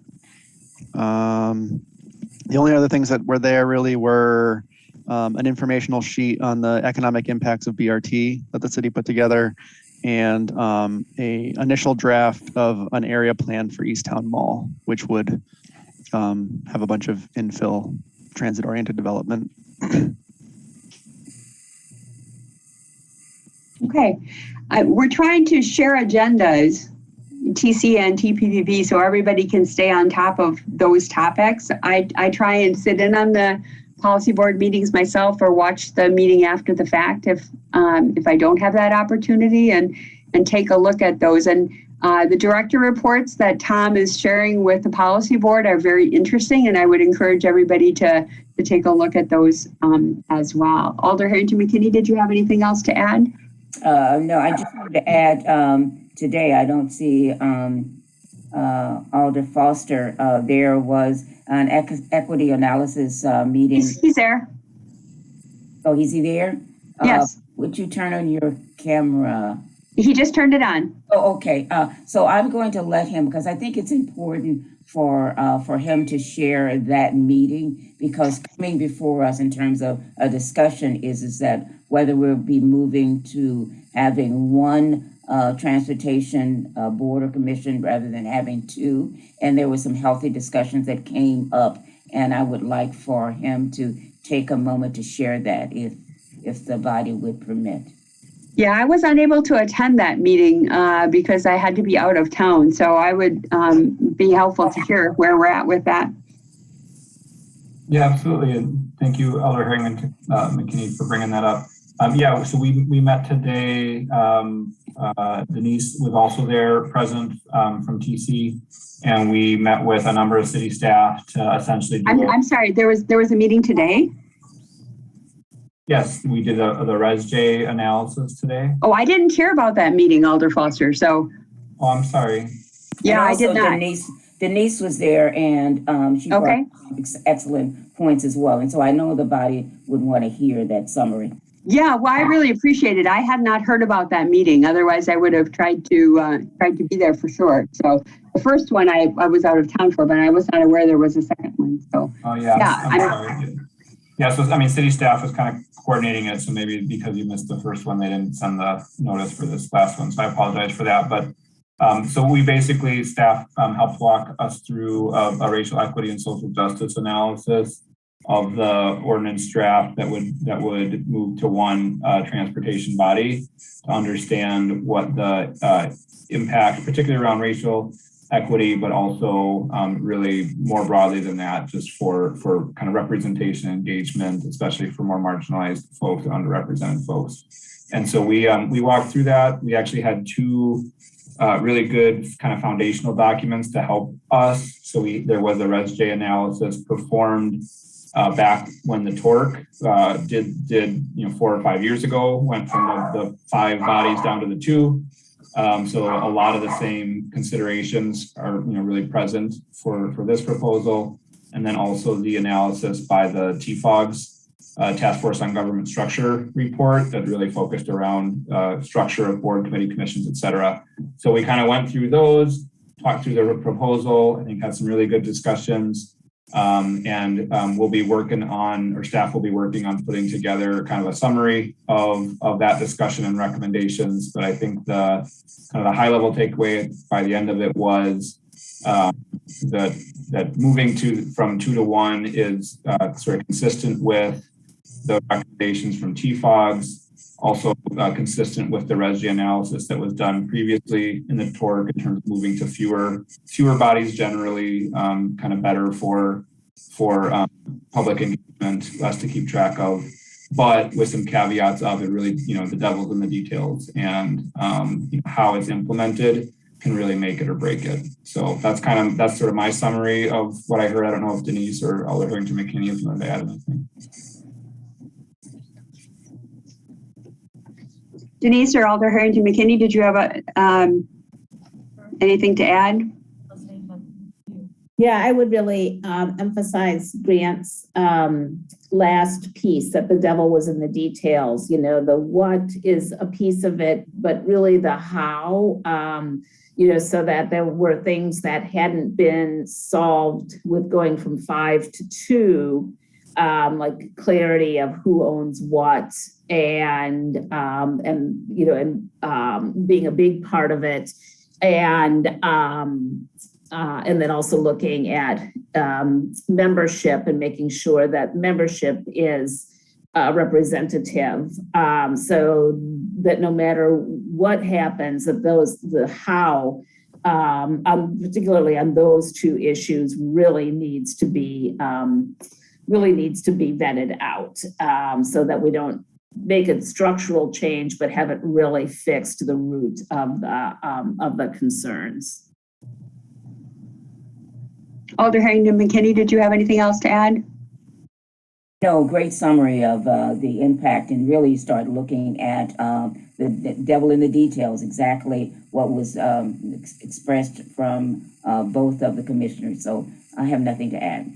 Okay, thanks. I would love to have an opportunity to review the materials that were shared with the group. I don't know if someone could tell me who I can contact so that I can get that. And so I was invited to the first meeting, but apparently dropped off the list for future meetings. So, and anybody else who's interested, please, let Aiden know, and we'll make sure that they get invited as well. But I'm very, very interested in this topic. So I would. Well, Karen took copious notes, and we will make sure that Karen gets those notes to the appropriate person so it can be disseminated to all the commissioners. Yeah, and I think that it would be great for us to be able to be invited to these meetings. I mean, I would have had things to say. So, I'm sure other people would have as well. So I don't know who else heard about them. So I think it's great to hear from as many people as possible, because this is a huge undertaking, and it has to be done in such a way if we choose to do it. I just think it's we've heard from a lot of people that it would be very hard to do in a way that would allow us to accomplish everything that both PC and TPP need to do. So There are a lot of concerns I've heard that I have and a lot of other people have shared as well. So I just want to make sure that all the voices are heard. I think that's really important. Maybe I could just also clarify. So this is really specifically a racial equity and social justice analysis. So we were really clear in terms of that scoping that what I just described as sort of the summary takeaway wasn't a recommendation more broadly than that, saying you think, this is what you should do. It was specifically focused on that question of if you stay with two or if you have one, will that have a net positive, negative, or neutral impact on the ability for racial equity to happen, basically. So I mean, just to clarify, it wasn't sort of a more comprehensive. I think once the results are all done, my thought would be to bring that back to another, likely a joint TC meeting and continue the broader conversation. This was just one of those components that we really needed to take kind of a deep dive into to understand, as part of that broader conversation. And right. I understand that. I just had some thoughts on the racial equity and social justice part myself, but that's just me talking. Did you have something further, Alder Foster? I mean, this isn't specifically on the agenda, but certainly relates to our crossover between TC and TPPP. So it certainly can fall under that category. Did you have, I didn't mean to interrupt you there. Did you have something else to say? Yeah, I was just going to add one last thing that was in terms of the devils in the details. One, specific recommendation would be very careful or essentially don't get into a scenario where you have subunits or additional meetings, particularly like during the daytime, where it's even more difficult for people to participate. So I think that in some ways that kind of supports the report out that you just gave, Anne, about sort of moving towards briefing style meetings. I think probably consistent with what came out of that ResJ discussion is that be careful to not move towards having meetings that are less well attended, and especially during the daytime, that are going to be more likely to be out of the reach of the general public. So I think that kind of maybe reinforces the takeaway that you shared about the briefing style meeting. Sure. Yeah. No, that's great. I just want to make sure that anybody who has ideas on the topic of racial equity and social justice relative to this topic, has an opportunity to have their voice heard as well, because that's really what it's all about anyway, isn't it? So really appreciate you bringing that up, Alder Harrington McKinney, so everybody can have that update. So and it's great that people are taking the time to spend on that, because that's a really important piece of the discussion. So great that staff and others are spending time having the conversation. So, and if somebody could just tell me who I need to contact to make sure that I and anybody else who's interested gets invited to other meetings on the topic, that would be appreciated. Maybe Karen in the council office. I don't know who that is, but I'll find out. Thank you. For you, Anne. Okay, thank you. Okay, and anybody else who's interested, let Aiden know and he can connect with Karen as well. So, good update. Thanks very much. Okay, next, general announcements by the chair. I didn't have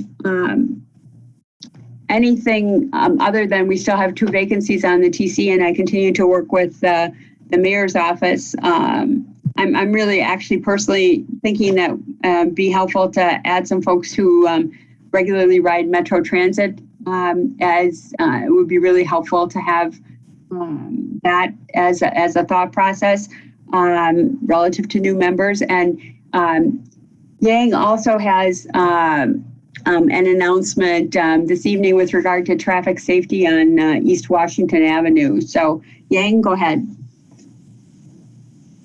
Okay, thank you, Anne. I just want to keep the commission informed on the situation on East Washington Avenue. So unfortunately, we just had another fatal crash Monday night near Nean Road, right by the rental park. So it's a very tragic one, and also a little bit bizarre. So a pedestrian was crossing mid-block, and he actually made it all the way through and stepped on a curb, but he turned back into the roadway, and was standing there, maybe trying to find something, looking for something, and there were also good lighting. So there's a street light right nearby, so very good lighting. And also the speeding really does not appear to be apparent here. Not like some other crash you would have saw on video that you can see right away. Speeding is a big factor. Not this one. It's apparently looking from the video. But somehow the driver didn't see the pedestrian, and the pedestrian didn't see the driver. So it was very tragic. So PD is still working on investigation, and my understanding is that the driver of the vehicle is cooperating with officers. So hopefully, we'll get more detailed information for the commission soon. So MPD are also working actively on all other fatal crashes on East Washington Avenue this year. So this actually is the sixth one. So I think some of those are completed, some of those are still going on. We're also working with them to identify the common factors involved. So far, although again, this is still interim results, but some common factors that are really standing out. For example, all the victims are pedestrians or bicyclists, and most of them happen at night. There are lots of speeding, and also lots of inattentiveness from road users. In some cases, from both drivers and also pedestrians. So it's really hard to see a situation. And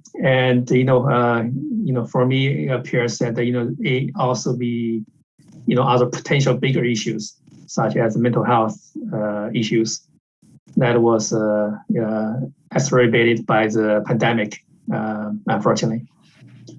And in the face of the rising fatalities, both locally and nationally, city staff team has been working on some strategies, especially to slow people down. And the police department has greatly stepped up on enforcement on East Washington Avenue. So I think statistics that they issued well over 2,500 warnings and citations in the last few months. And we lowered the speed limit on East Washington Avenue, and also have been using some environmental controls, traffic signal timing, speed boards, electronic messaging, to try to convince drivers to slow down. Actually, the data shows that our efforts in reducing the speed on the corridor actually are having a positive effect. So that's something good to know. Even though the average speed did not reduce much, but people driving at a higher speed, especially people driving at the speed over 40 miles per hour, were reduced by 30 to 90%, depending on the time of the day and depending on the location. So that's really good. That's very encouraging results. However, there's still a lot of speeding out there. So I think our efforts will continue, and we probably try to be more aggressive on this, and really try to understand each crash and address the issues that we can address. So I just want to keep the commission informed, as people may see the news this week. And as I mentioned, we're working on more details, and hopefully we'll bring the details to the commission at your next meeting. MPD and traffic engineering staff will do some presentation, provide more information, and we can maybe work together. Really trying to try our best to address each of the crashes, and hopefully we can limit all of them. So thank you, everyone. Yeah, thank you, Yang. I had asked Yang just to speak briefly to let people know about what happened in case you had not heard. I'm sure everybody had. And under the TC ordinance, TC is responsible for pedestrian and bicycle safety enforcement and facility maintenance programs. So it's certainly something that that we need to stay right on top of. And this moves into item 14, which is items for a future agenda. And we have had traffic safety on East Washington Avenue on our proposed agenda for a while, but we will have it on the agenda at the next meeting because this is just a topic that is so important for us to hear about, and we'll hear about it on a regular basis, at least quarterly during the quarterly traffic safety updates, and more often if that's needed. So there's a potential agenda items in Legistar for the 10/13 meeting. Does anybody have any other topics that you would want to see on either that agenda or future agendas, in addition to what we've been tracking here, and in addition to what's on our work plan?